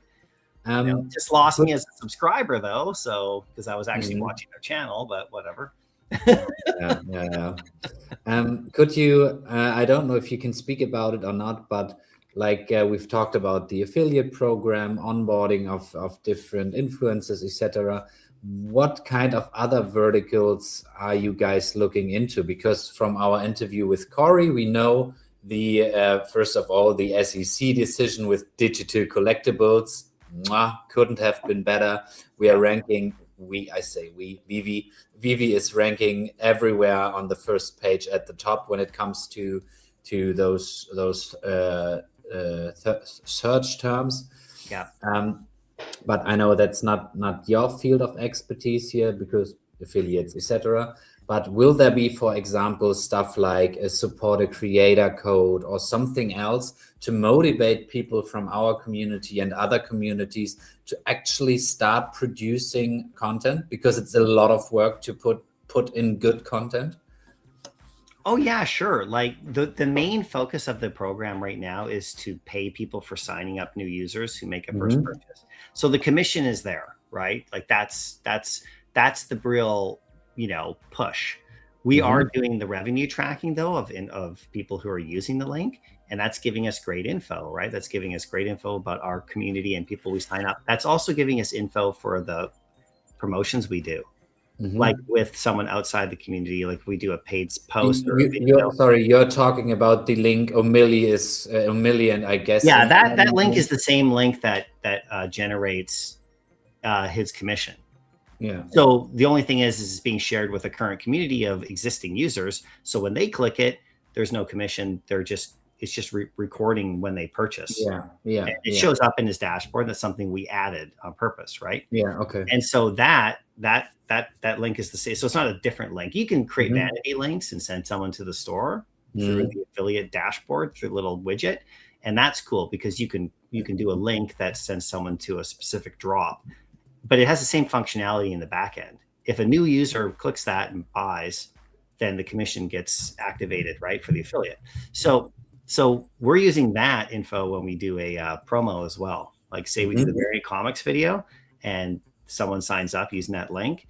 Well, does that person then follow up and buy comics after? Like we need all this info to see where we allocate the funds for marketing and targeting, right? And that's all a part of that. So you're asking about use a code like when you buy from the store, like Fortnite creator, like that kind of thing, right? Like it's like, say if you're a Fortnite creator and you're like, hey, use code whatever when you're buying from the store, right? Well, we're looking at all sorts of things like that for the affiliates and for the company as in general. You see that what happens, like I won't tell you what's coming, okay, just so you know, but we are looking at exact things for sure in a lot of ways, but we're trying to decide whether or not like how to do that properly with the app that we have, because it's a functionality thing with tech, like code, like, and how you connect that to our affiliate like impact site, which has the commission based thing. So we're looking at like technology, like how we do that properly. And there's also other things that are happening in the app that are available that you guys are going to see soon that I'm not going to spoil here, that go along the lines of helping influencers and creators actually like with their channels and like push, and so you see in the app, we have the refer a friend little thing that came up. That's like a awesome thing, by the way, which is, by the way, very underutilized right now. So I really encourage the community to share that QR code because it's a 5M reward every time but those are little functionalities that are built into the physical app now that we didn't have before. Like we couldn't even do stuff like that. So the ability to enter a promo code, like, and use my code at the shop when you're purchasing is not something that's in the app yet, like functionality. So it's not really like we don't want to do that for people. Like it's just we have to figure out how to do it technology wise. Right. So we'll see. And David actually spoke to that in his interview. Like he was kind of talking a little bit about that. I think when he was with O'Malley in the space there, so we asked him a very specific question about that. So anyway, with us, the affiliate program is going to continue to develop. Okay. They're going to continue to have more options. Like, so we have 4 different things that you can do right now, right? Just at this moment, right? You can share your regular link to get the $10 for a customer, and then you get a commission. You can do the free comic book. So they get a free comic book. You can do that's another link that we added to the link section. You can do the free collectible, like a generic, that's also goes to another landing page. And you can do the free Star Wars one. So that's a campaign driven one. So each of those 4 things are available for affiliates to use. Each will result in the person getting something for free to get them started. And then once there's a purchase, that person will get a commission, the affiliate will. Now, in terms of what we can do beyond that for just driving store sales, we're really looking at that. Just for clarification's sake here. Yeah. So the free collectible or free comic, if I give this out, for example, Josh isn't signed up, I give this out to Josh, he likes it, and then afterward he purchased something or more stuff in the app. Then I still get a commission. That's the commission gets triggered once they make a purchase. Oh, I didn't even know that, man. Yeah, okay. And it actually once someone clicks that link, they have a whole month to make that purchase. Yeah, okay. So they'll get like a free comic, a free collectible, or a free Star Wars collectible. Okay. But they have to then buy something on their own for the affiliate to get a commission. But the main affiliate link gives them the 10 gems to make that purchase. So they just get 10 gems. And then when they spend any of that or their own money, then the commission is activated. So we're trying different ways because, when you think about the new user's experience, what's easier, right? We want them to experience the shop and go to the market and buy something and see what that's like. And, maybe go for a drop and like maybe land something big, like it's fun, right? So if you have like a stormtrooper drop, like we did with these recent night troopers previously that we have the $10 troopers. Well, that's the 10 gem, right? Yeah. You can buy almost any comic with that too. So you're giving them their first purchase, right? That's what VeVe did. So VeVe's literally giving them the money to make a purchase to gain for an affiliate to get their commission. It's easy, right? So then we decided, okay, well, for onboarding on a specific campaign, like say Star Wars this month, brand new landing page and everything, give them the link to a new person, just get a free Star Wars collectible. They can choose which one and it goes into their account. For the commission to be triggered though, it's still based on that first purchase. So what we're hoping is that then that person then goes and buys something else. And then within that 30 days, you'll get the commission. Yeah, that's the way it works at the moment, right? And so in the meantime, we have people in our community are sharing their links for all sorts of reasons. We have people like who are at conventions who are signing people up, and they're just focused on that commission. Then we have people who are sharing their link just to the store, And so it's really interesting to see how things are going. We're just following all the stats and making plans. Yeah, nice. Sounds. We're not done. Like we're just going to keep on developing. Sounds good. I mean, what does it look like time wise here on your end? Yeah, I got a few more minutes. You guys do. I'm happy to talk. I would say, yeah. No, go ahead. Okay. No tactics. I guess your question isn't specifically for Mycollectables. I guess Aaron, not Aaron. God. I was gonna say Corey. I think that's for Corey and Devin. Yeah, Corey or Devin, I would say. So, I mean, MC, I don't know if you are able to answer this. If you can't, no worries. But let's see. It is a good question. So, do the releases get an update just before the drop with all the latest tech at the moment? Because obviously the collectibles in season 1 and 2 had more tech restrictions than they do now. Hence why design's getting better. So if they produce a collectible a year ago and then they can produce it almost, I guess, in a better way now, would they upgrade it or just release what they created a year ago? Well, I think the Well, in terms of, so that's probably like a quality question, right? You know, that's what kind of alluding to, like, say if the Falcon was built a year ago and it's been sitting there until we decided to release it, but now today we can do more. So would they upgrade it before we release it? That's kind of what they're asking, right? Yeah. Well, just so my understanding of how it's built, talking to Dev and seeing the process, is that it's built at like the highest quality possible. And then what the app can actually show at the time, that's the real question.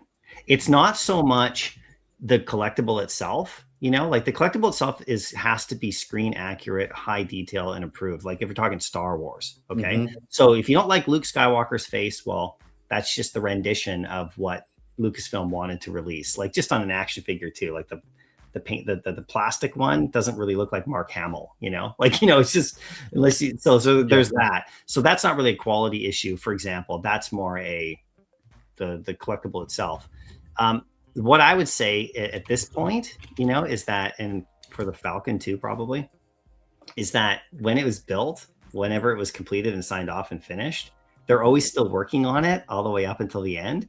And the collectible itself is like, it's such a high level, but it's really, the question really is the app capable of showing all of its in depth at that particular time? You make a good point. If it was released a year ago, the Falcon wouldn't look as good as it does today because the app itself wouldn't have been able to handle it.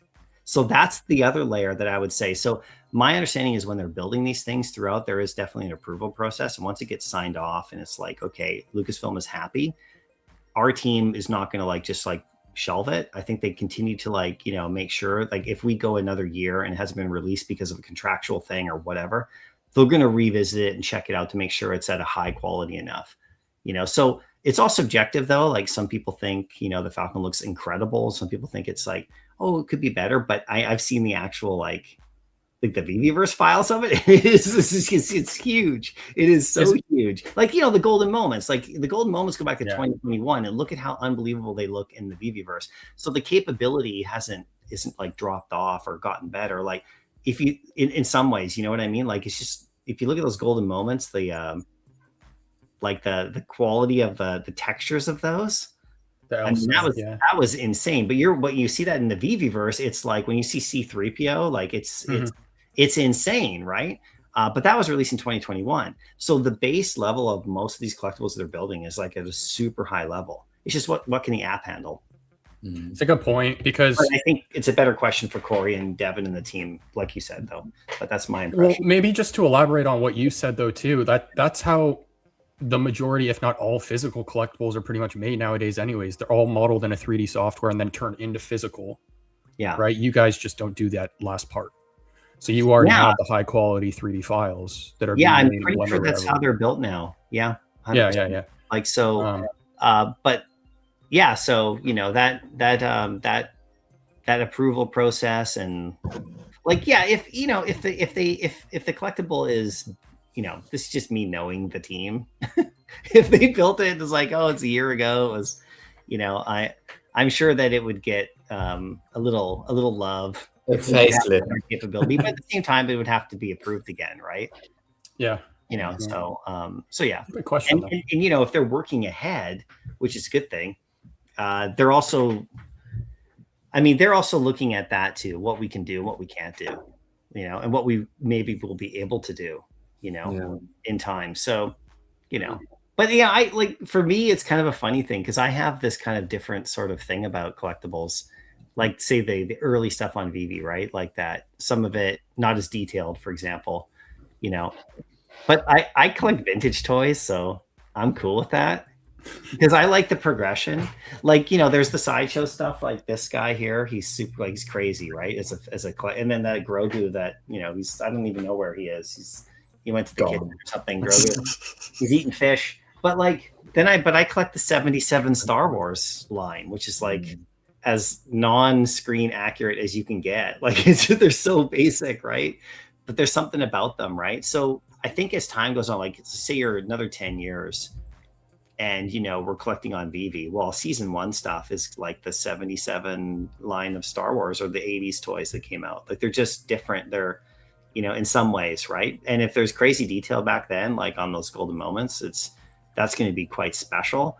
But at the same time, it's okay to have early collectibles being a certain way, and it kind of gives them their kind of charm. Right now, it's all like highest detail possible. It's funny because the narrative always kind of shifts in VeVe about what we want.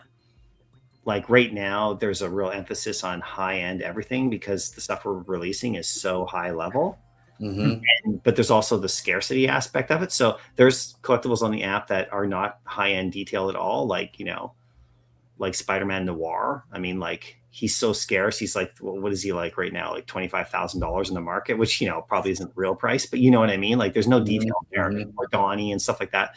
I mean, so there's like always that balance, right? But I think the stuff that's being released is so high level from the top brands that, I mean, people are going to look at it really closely, which is great, which I think is awesome. So yeah, they'll consider it every time they release something, but I personally think the Falcon looks amazing. And I think all the Star Wars stuff that's coming out right now just looks insane. Like the night troopers the zombie troopers that just came out. Like I only got one. Yeah. I look at that. Lord. Like, oh my God. Like, it's just so cool. Like, but I'm a big trooper fan. So, and yeah, that Yoda's wild. Like, I think you hit it on the head, Josh, about the hair stuff. Like, I mean, you could release Chewie now, and I think it would look the way it's supposed to, so there's that.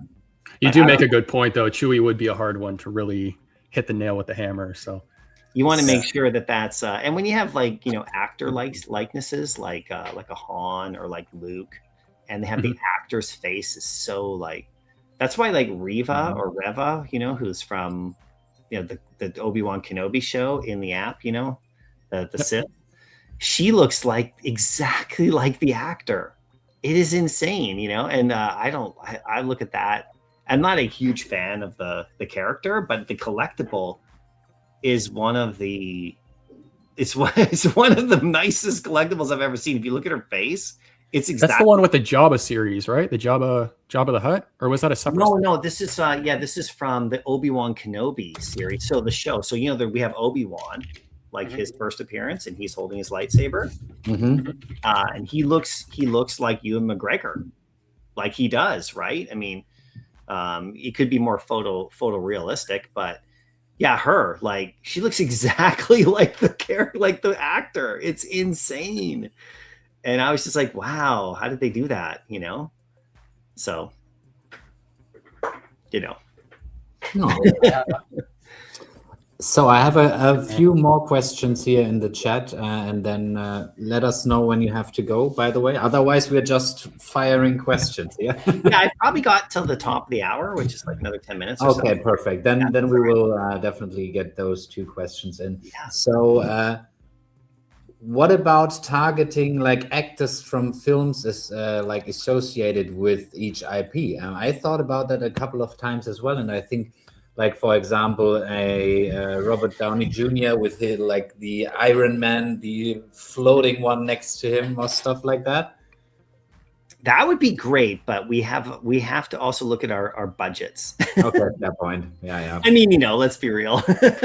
Yeah, I mean, point. Yeah, of course, right? I mean, but at the same time, like, what David's like that's partly like, so if I could pull that off. And like, Robert Downey Jr. is like, hey, we got a new like Doctor Doom collectible or something, and check it out like in a year from now or whatever. And he's the one promoting, and it's like an affiliate partnership thing. Yeah, great. I'd probably get a raise, but at the same time, probably my whole department budget would probably go, because I would have nothing to spend on anything. Because sure, you have to pay for that, right? Unless they were a fan, which is cool. So I think the better approach there is just kind of like tag them, have fun with them as fans. Yeah. Like what we've been doing with like William Shatner and like Mark Hamill, because they're really active on X, things like that. But David, though, in terms of what he's able to do with partnerships and stuff, like with the company, you never know. Like, he got the boxer from New Zealand and stuff like that. That's a real person, and he did a collectible with them. So there's all sorts of possibilities. I know that he's clearly. You see the photo of him staring at 50 Cent? Yeah. Yeah, it's too funny. But yeah, that's probably. I mean, okay. Yeah. And of course, we get one. I still wanted to ask that question. No, it's a good question. From JTamp here, did we already see all the drops for Star Wars month? Well, I could answer that question, but I won't. Oh, Okay, Jeff, you have your It answer doesn't here. mean anything either way. Yeah. Just okay. roll with it, have some fun, and see what happens. the speculation never ends. Yeah. Well, you know, I mean, why would I? Yeah. I'm not authorized to provide that information. Talk to OMW. When was the last time you did an interview with the community? It's been a little while, yeah?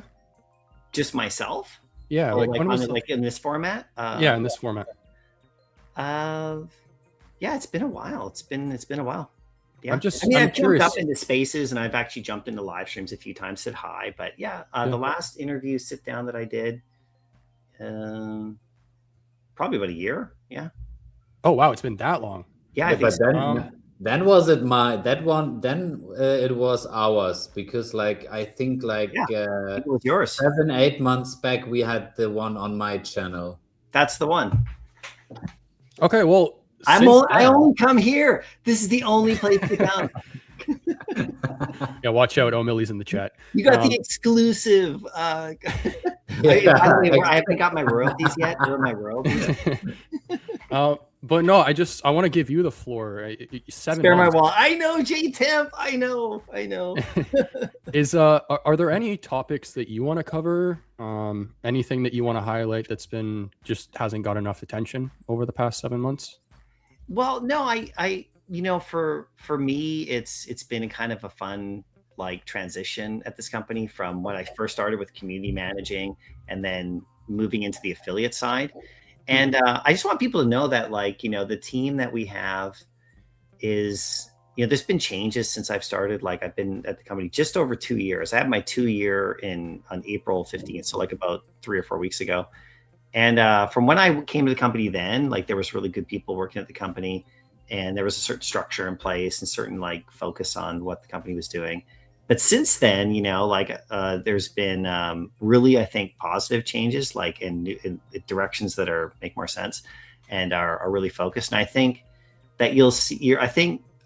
I'm seeing the reaction from the community of noticing the work that is being put out there from the marketing side in particular and the promotion side.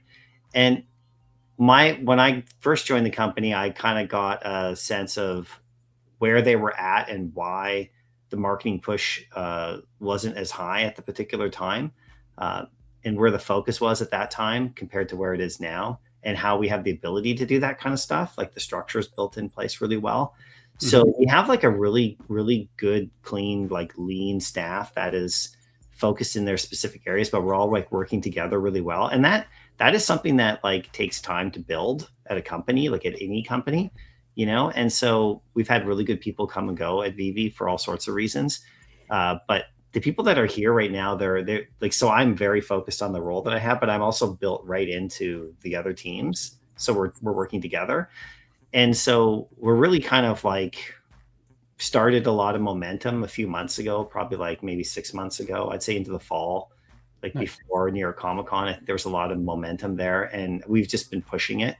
And I think the new user base, in terms of how many people have been joined and signed up, has really increased. I know Randy's been sort of reporting a bit of that and stuff, like just from what he can see. We haven't really shared our internal numbers, but yeah, we have been gaining a lot of people, which is good. And so I think you're going to see the momentum just keep moving forward. And there's also a focus on what we should be promoting and what, like, there are certain drops and certain releases that are tiered higher than others, you know. And so, you know, we've noticed over the history of the company, like where to go, like what to push, to kind of like, you know, just let it happen kind of organically. So so there's been a lot of that. And then there's still like massive things coming in the technology side of the company that you guys will see, that I know that Josh, you'll be really interested in, just with your history that you've been doing. So but that stuff it's out of my realm, so you'll see as that comes. So the thing I would say is just that the company is just not standing still. Like, we're just pushing forward. Nice. And I think for myself it's pretty cool to see the progression of where this company's come from, especially in this time period, you know. And you've seen other companies kind of like, you know, have to close and things like that, which for me, I mean, I covered all those companies on my channel, most of them anyway. Like, I made with Candy, I really want, like, I love DC, so I love those comics. I mean, I've made like 100 videos on that platform, the back howl. So, I'm a big fan. So, and I really like what I'm seeing there. So, and I like what I'm seeing with, like the Digitoy stuff. And I think, you just have to keep working, right? And what's really cool is that, like, people like yourselves are like still making awesome content, and people are finding it. And it's just going to get better and better, and there's more people are going to see us. You asked me a question about, the NFT hate, in a way, like I'm paraphrasing, but that narrative amongst, like, when we're doing outreach and stuff is really dissipating a bit. It's still always going to be that from people who are kind of like, not into it. And that's fine. It's like McFarlane said, like, it's no big deal. You don't have to eat broccoli, Great speech. Yeah, it was fantastic. He's like, hey, I got this over here. You can do this. It's all part of collecting. And this company is just a collector company. Like, we're just, selling collectibles and experiences. So, but what they have planned, and where they really want to take this, and with the stuff that, like, they're going to announce, that I'll be then, able to promote and jump on the back of, that I've seen, is going to be really fun. Nice. So, for content creators, there's lots of opportunities coming for the affiliate program. We're just going to keep developing it and trying to give people more tools and more rewards and everything. And we're going to just keep on trying to get the word out there to, other fandoms. Like, we're trying to really focus on the fandoms that we have and try to show them what they can come do here for fun and get them like that intro.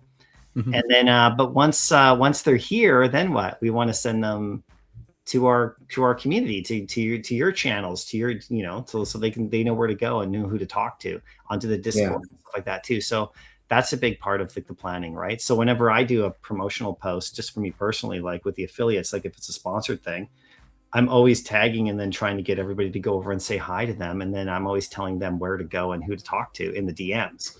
And so hopefully we'll start showing up in some of your shows and hanging out. But, some people want to keep their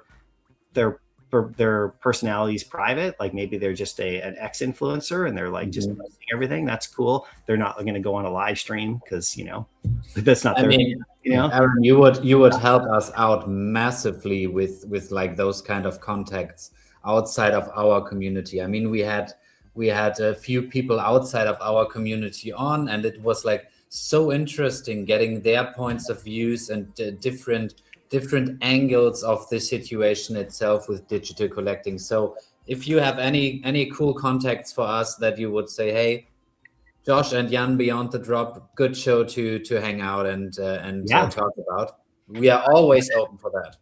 Yeah, you guys should reach out to Variant Comics, get them on the show. All right. Because, that'd be fun. They're really busy though, man. They are sought after. I'll tell you that. Like, to get a time, But here's the cool part. They also contacted us, so they're into it. And oh man, that vid, like I've been leveraging all that stuff to show to other people. People, when trusted people who their community likes are talking about us honestly, because they're not going to do some of these video ad integrations. They're not going to put us on their channel in front of their audience. Like, we've done different, unless they actually think it's cool. And, we've done different sizes, like the Skittle Rampage guy. He's super great guy, does Funko. He's going to do another video for us very shortly, like a Star Wars video, right? Which is great. And, but his audience, he's got 100,000 subscribers. So he's pretty good. Like, that's pretty damn good. But, he's not just going to throw anything up on his screen, right? Like, it has to be something he thinks is cool. So we talked, and he's a great guy. And then, like, another one, like Lukeness Monsters, a smaller one, like his channel. When I say smaller, he still has like 20 to 30, which is really good. He does Star Wars Black Series. I was already watching his channel before. So he did a really cool video for us, and we have plans to do more with him. But his audience is really interesting. His views were good. His clicks were on the link that he shared weren't crazy high, but the conversions were super high. So the people who clicked his link, much trust there from his audience. Where other ones we've done, the views and the clicks have been massive, and the conversions not as high because they're just checking us out. But because his audience trusts him, and they don't want to, he's not going to share something with them that's going to get them like, like some sort of scam or something. Then, so those are, you know, and I had my channel, and like I would do the same thing, you know, like I wouldn't just shill anything. So it's all part of it. So yeah, and then once they know that, you know, I've shared all your guys' stuff with them to say, oh, you know, here's check out the shows, you know, and they might have even popped into a Twitter space or two, or maybe even watching right now. I don't know, but it's all about just building a community, right? So yeah. And guys in the chat, rest assured, Josh and I will never promote stuff we don't believe in. So just so you guys know. Can I ask you guys a question? No, it's sure. Yeah. What's your favorite? What do you think has been the best thing that we've done in the last little bit? And I'm not just trying to get you to promote, like to glaze VeVe, but what are you most impressed with? And then the follow up really quickly would be just like, what do we need to do? So the best thing, in my opinion, is that you guys are able to hold back the release of Son Goku for so long. That's my favorite part, because I know the quality will be sick when he comes out. But no, honestly, wait, what was that? Son Goku? What? Yeah, that was a joke, guys. Sorry. Wait, but are you talking about the mini game? Is that what you're talking about? Because I'm thinking of Tengoku. No. Son Goku. Dragon Ball. I don't. Oh. yeah, completely. But Aaron got it. So I don't know what you're talking about. That was a joke here. But no, honestly, I really enjoy the quality upgrade of the collectibles itself. They look nowadays. And I really like the fact that VeVe is going like more in the route of community-led events here and there. I would love to see more of those, definitely. And I also like the affiliate partners you on board. That's pretty cool. Yeah. No, that's cool. Affiliate partners is definitely on the list. The AR showcasing reel on the app. Oh yeah, I forgot that. That's huge. Yeah. Corey's work with the SEO, like the keyword targeting. I think that's more of an example of something that not everybody will kind of like look at on the surface, but I think that that's going to be a really beneficial thing for the project long term. Yeah, a lot of eyes have been on that, which is great. Yeah. Monitoring that, just organic stuff. There's an article that they just did for the affiliate program too. That just kind of like if you're a Marvel collector and you're into like affiliate stuff, just organically, so people can just find, you know, if they're just searching, because there are affiliate professionals who like look for all sorts of stuff. We get applications all the time from all sorts of like crazy places, coupon sites and everything, right? So people are finding us. But yeah, that's a good one. I think just the most obvious one though is Jan already said it, the quality of the collectibles. If the collectibles aren't good, nothing else is going to work. So, I mean, that's the number one thing. So yeah, the hair, the fabrics, all of that has just gotten like way better. It's not even close to what it was. So it's wild. Yeah. Hopefully that answered your question. Yeah, for sure. What would you like to see more of? Because that was the follow-up.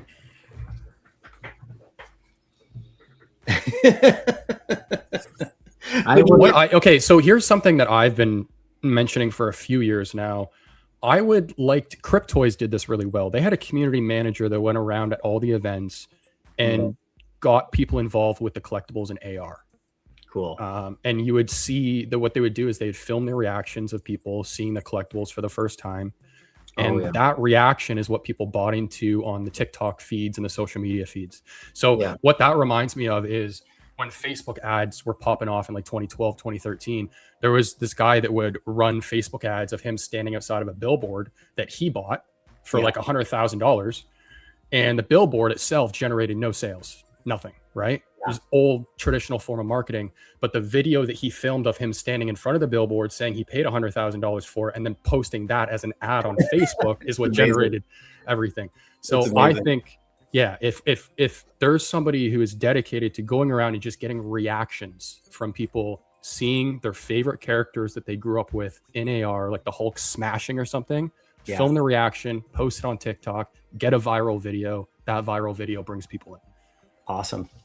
That's such a good idea, honestly. Mhm. I mean, we've seen it with Max and Janie on, I don't know which convention it was, but Yeah. they made like exactly that with people, like only there, but That's exclusive. That's exclusively what they were doing, and also doing the whatnot stuff and doing all that. So, yeah, they were going around doing that. And I missed that then. yeah, it was really cool at the convention though itself. And I think hopefully with the community events that are being driven through VV Magic and the events team, we'll get even more of that. You know, that's another thing. The community events is awesome to see now too. Yeah, that's super cool that they're able to do that and then support people who are putting on events. And that I want to go to these events, but like, you know. Yeah, 100%. Are you planning on going to Lisbon? Well, I hadn't really planned on it. I'm not sure about that one. I mean, it would be a dream. I heard you might be there, so right now I'm planning on it. Everybody that I wanted to see isn't going to be there though. Jan isn't going. Felix isn't going to be there, but I still think I'm going to go. It would be just incredible. Like to go to any of those events over on that side of the world for me would be awesome. I mean, I've been to New York and I've been to San Diego and you know, that kind of thing, and the Vegas one and the Anaheim Decon. But you had to go over to like, you know, Lisbon or like Paris or I mean, come on. Come on. It would be awesome. Yeah, it would be so cool. So maybe we'll all be there one day, you know? Yeah. That's all the questions for me though, unless you have anything else, Jan. I mean, I think we covered a lot. Thanks guys. I mean, I really appreciate you guys inviting me on, especially on Star Wars Day. Perfect timing. So cool. And I know we tried to hook up a bit earlier, and thanks so much for your flexibility, guys. I super appreciate it. And but I think this worked out better because it's Star Wars Day. Yeah, you know. And you're welcome anytime, man. So thanks. Really appreciate you taking the time to come on. So people in the chat seem really happy about it too. So yeah, for sure. And you know, like I know I'm not community managing, just still supporting like On My Way and Flexi in their roles. So, but if people have questions, you can always, my DMs are always open and I'll try to shoot you in the right spot. And then you know, I'm just super impressed with everybody in the community, and I'm super impressed with our creators, like our content creators that are doing so well. And you know, we're just going to continue to try to support as much as we can with the giveaways and the stuff. I know the community team has like really picked that up, you know, and so we're doing some with the affiliates too. So if you have a link and you're a creator and you want to share your affiliate link and you want to try to, like, you know, we can see what we can do to help you out in that area. It's not so much like a goodwill thing with community building. It's more about like, you know, powering those new users and helping us gain, and us giving you commission for it. So if you guys, if there's drop shows or people doing, they're really like sharing that link, then I'll be able to like get in there. I mean, we can do some fun stuff together. So just keep that in mind for everybody who's watching. If you guys, and if you're not a part of the affiliate program, if you're watching, we do have a cap of followers that you need to be able to join, but we look at everybody. So if you're a VV community member and you're super passionate and you're in the app, we will look at your application and you can find it in my, just in my bio on X. We'll look at you and we'll like totally, like, we've accepted a ton of people who don't meet the threshold, but it didn't matter because they're like great VV people and they just want to get out there, and we'll help you build to get more followers and help you build to like give you great content to post, and hopefully get paid too, which is super fun. But mostly it's just about growing the community and getting new users in here. So even if you're smaller, or if you signed up 3 people, or if you signed up 100 people, it doesn't matter. We're still going to have some fun and try to give you guys so much more. So if you're watching and you haven't applied to the program, just apply to it. Just go to my bio, click the thing there, just go through it. We'd love to have you. That's my little thing about the affiliates, about joining. Love it. Nice. Awesome. Well, we won't take up any more of your time, so we'll let you go here unless there's anything else you want to say. But thank you again for taking the time to come on, man. And yeah, you're welcome anytime. So yeah, thanks guys. Yeah, May the 4th we be with you. We'll see you next time. Bye. Okay, bye. Wow. All right, Jan. That was awesome. I didn't expect him to have so much time. Yeah. Well, speaking of that, what we'll do is we'll push the games till next stream. Yeah, great idea. Just because yeah. So we'll do 2 games next stream. Yeah, sounds good. I have the 2005 classic Battlefront 2, and then I also have Empire at War, which is a top-down strategy game. It's kind of like a League of Legends, I guess you can say, like that perspective. Not the same kind of game, but we'll play both those next week. And by the way, Davey boy, congratulations. Oh, that was a perfect like transition here. Davey boy, congratulations on the 1944 mint on the Millennium Falcon. That's an awesome pull, buddy. Awesome. Yeah. Cool. And the VeVe floats by. VeVe logo floats by. I even made it hit the Millennium Falcon, so it bounces off. Look, boom. All right. All right, guys. Before we wrap up, if there's any last-minute questions, toss them in the chat. If you guys haven't dropped a like on the stream, please take 1 second to do that. I don't even think we're at double digits yet for a stream with MC. That's disrespectful to MC.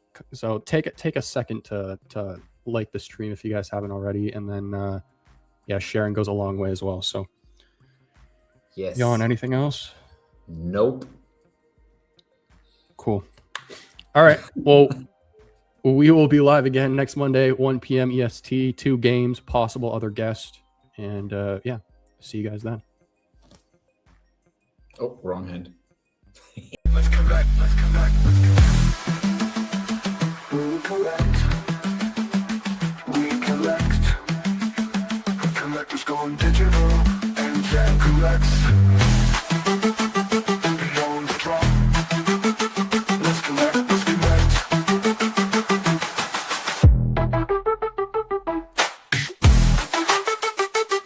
Beyond the drop. We collect. Collectors going digital and Jack collects. Beyond the drop. Let's collect.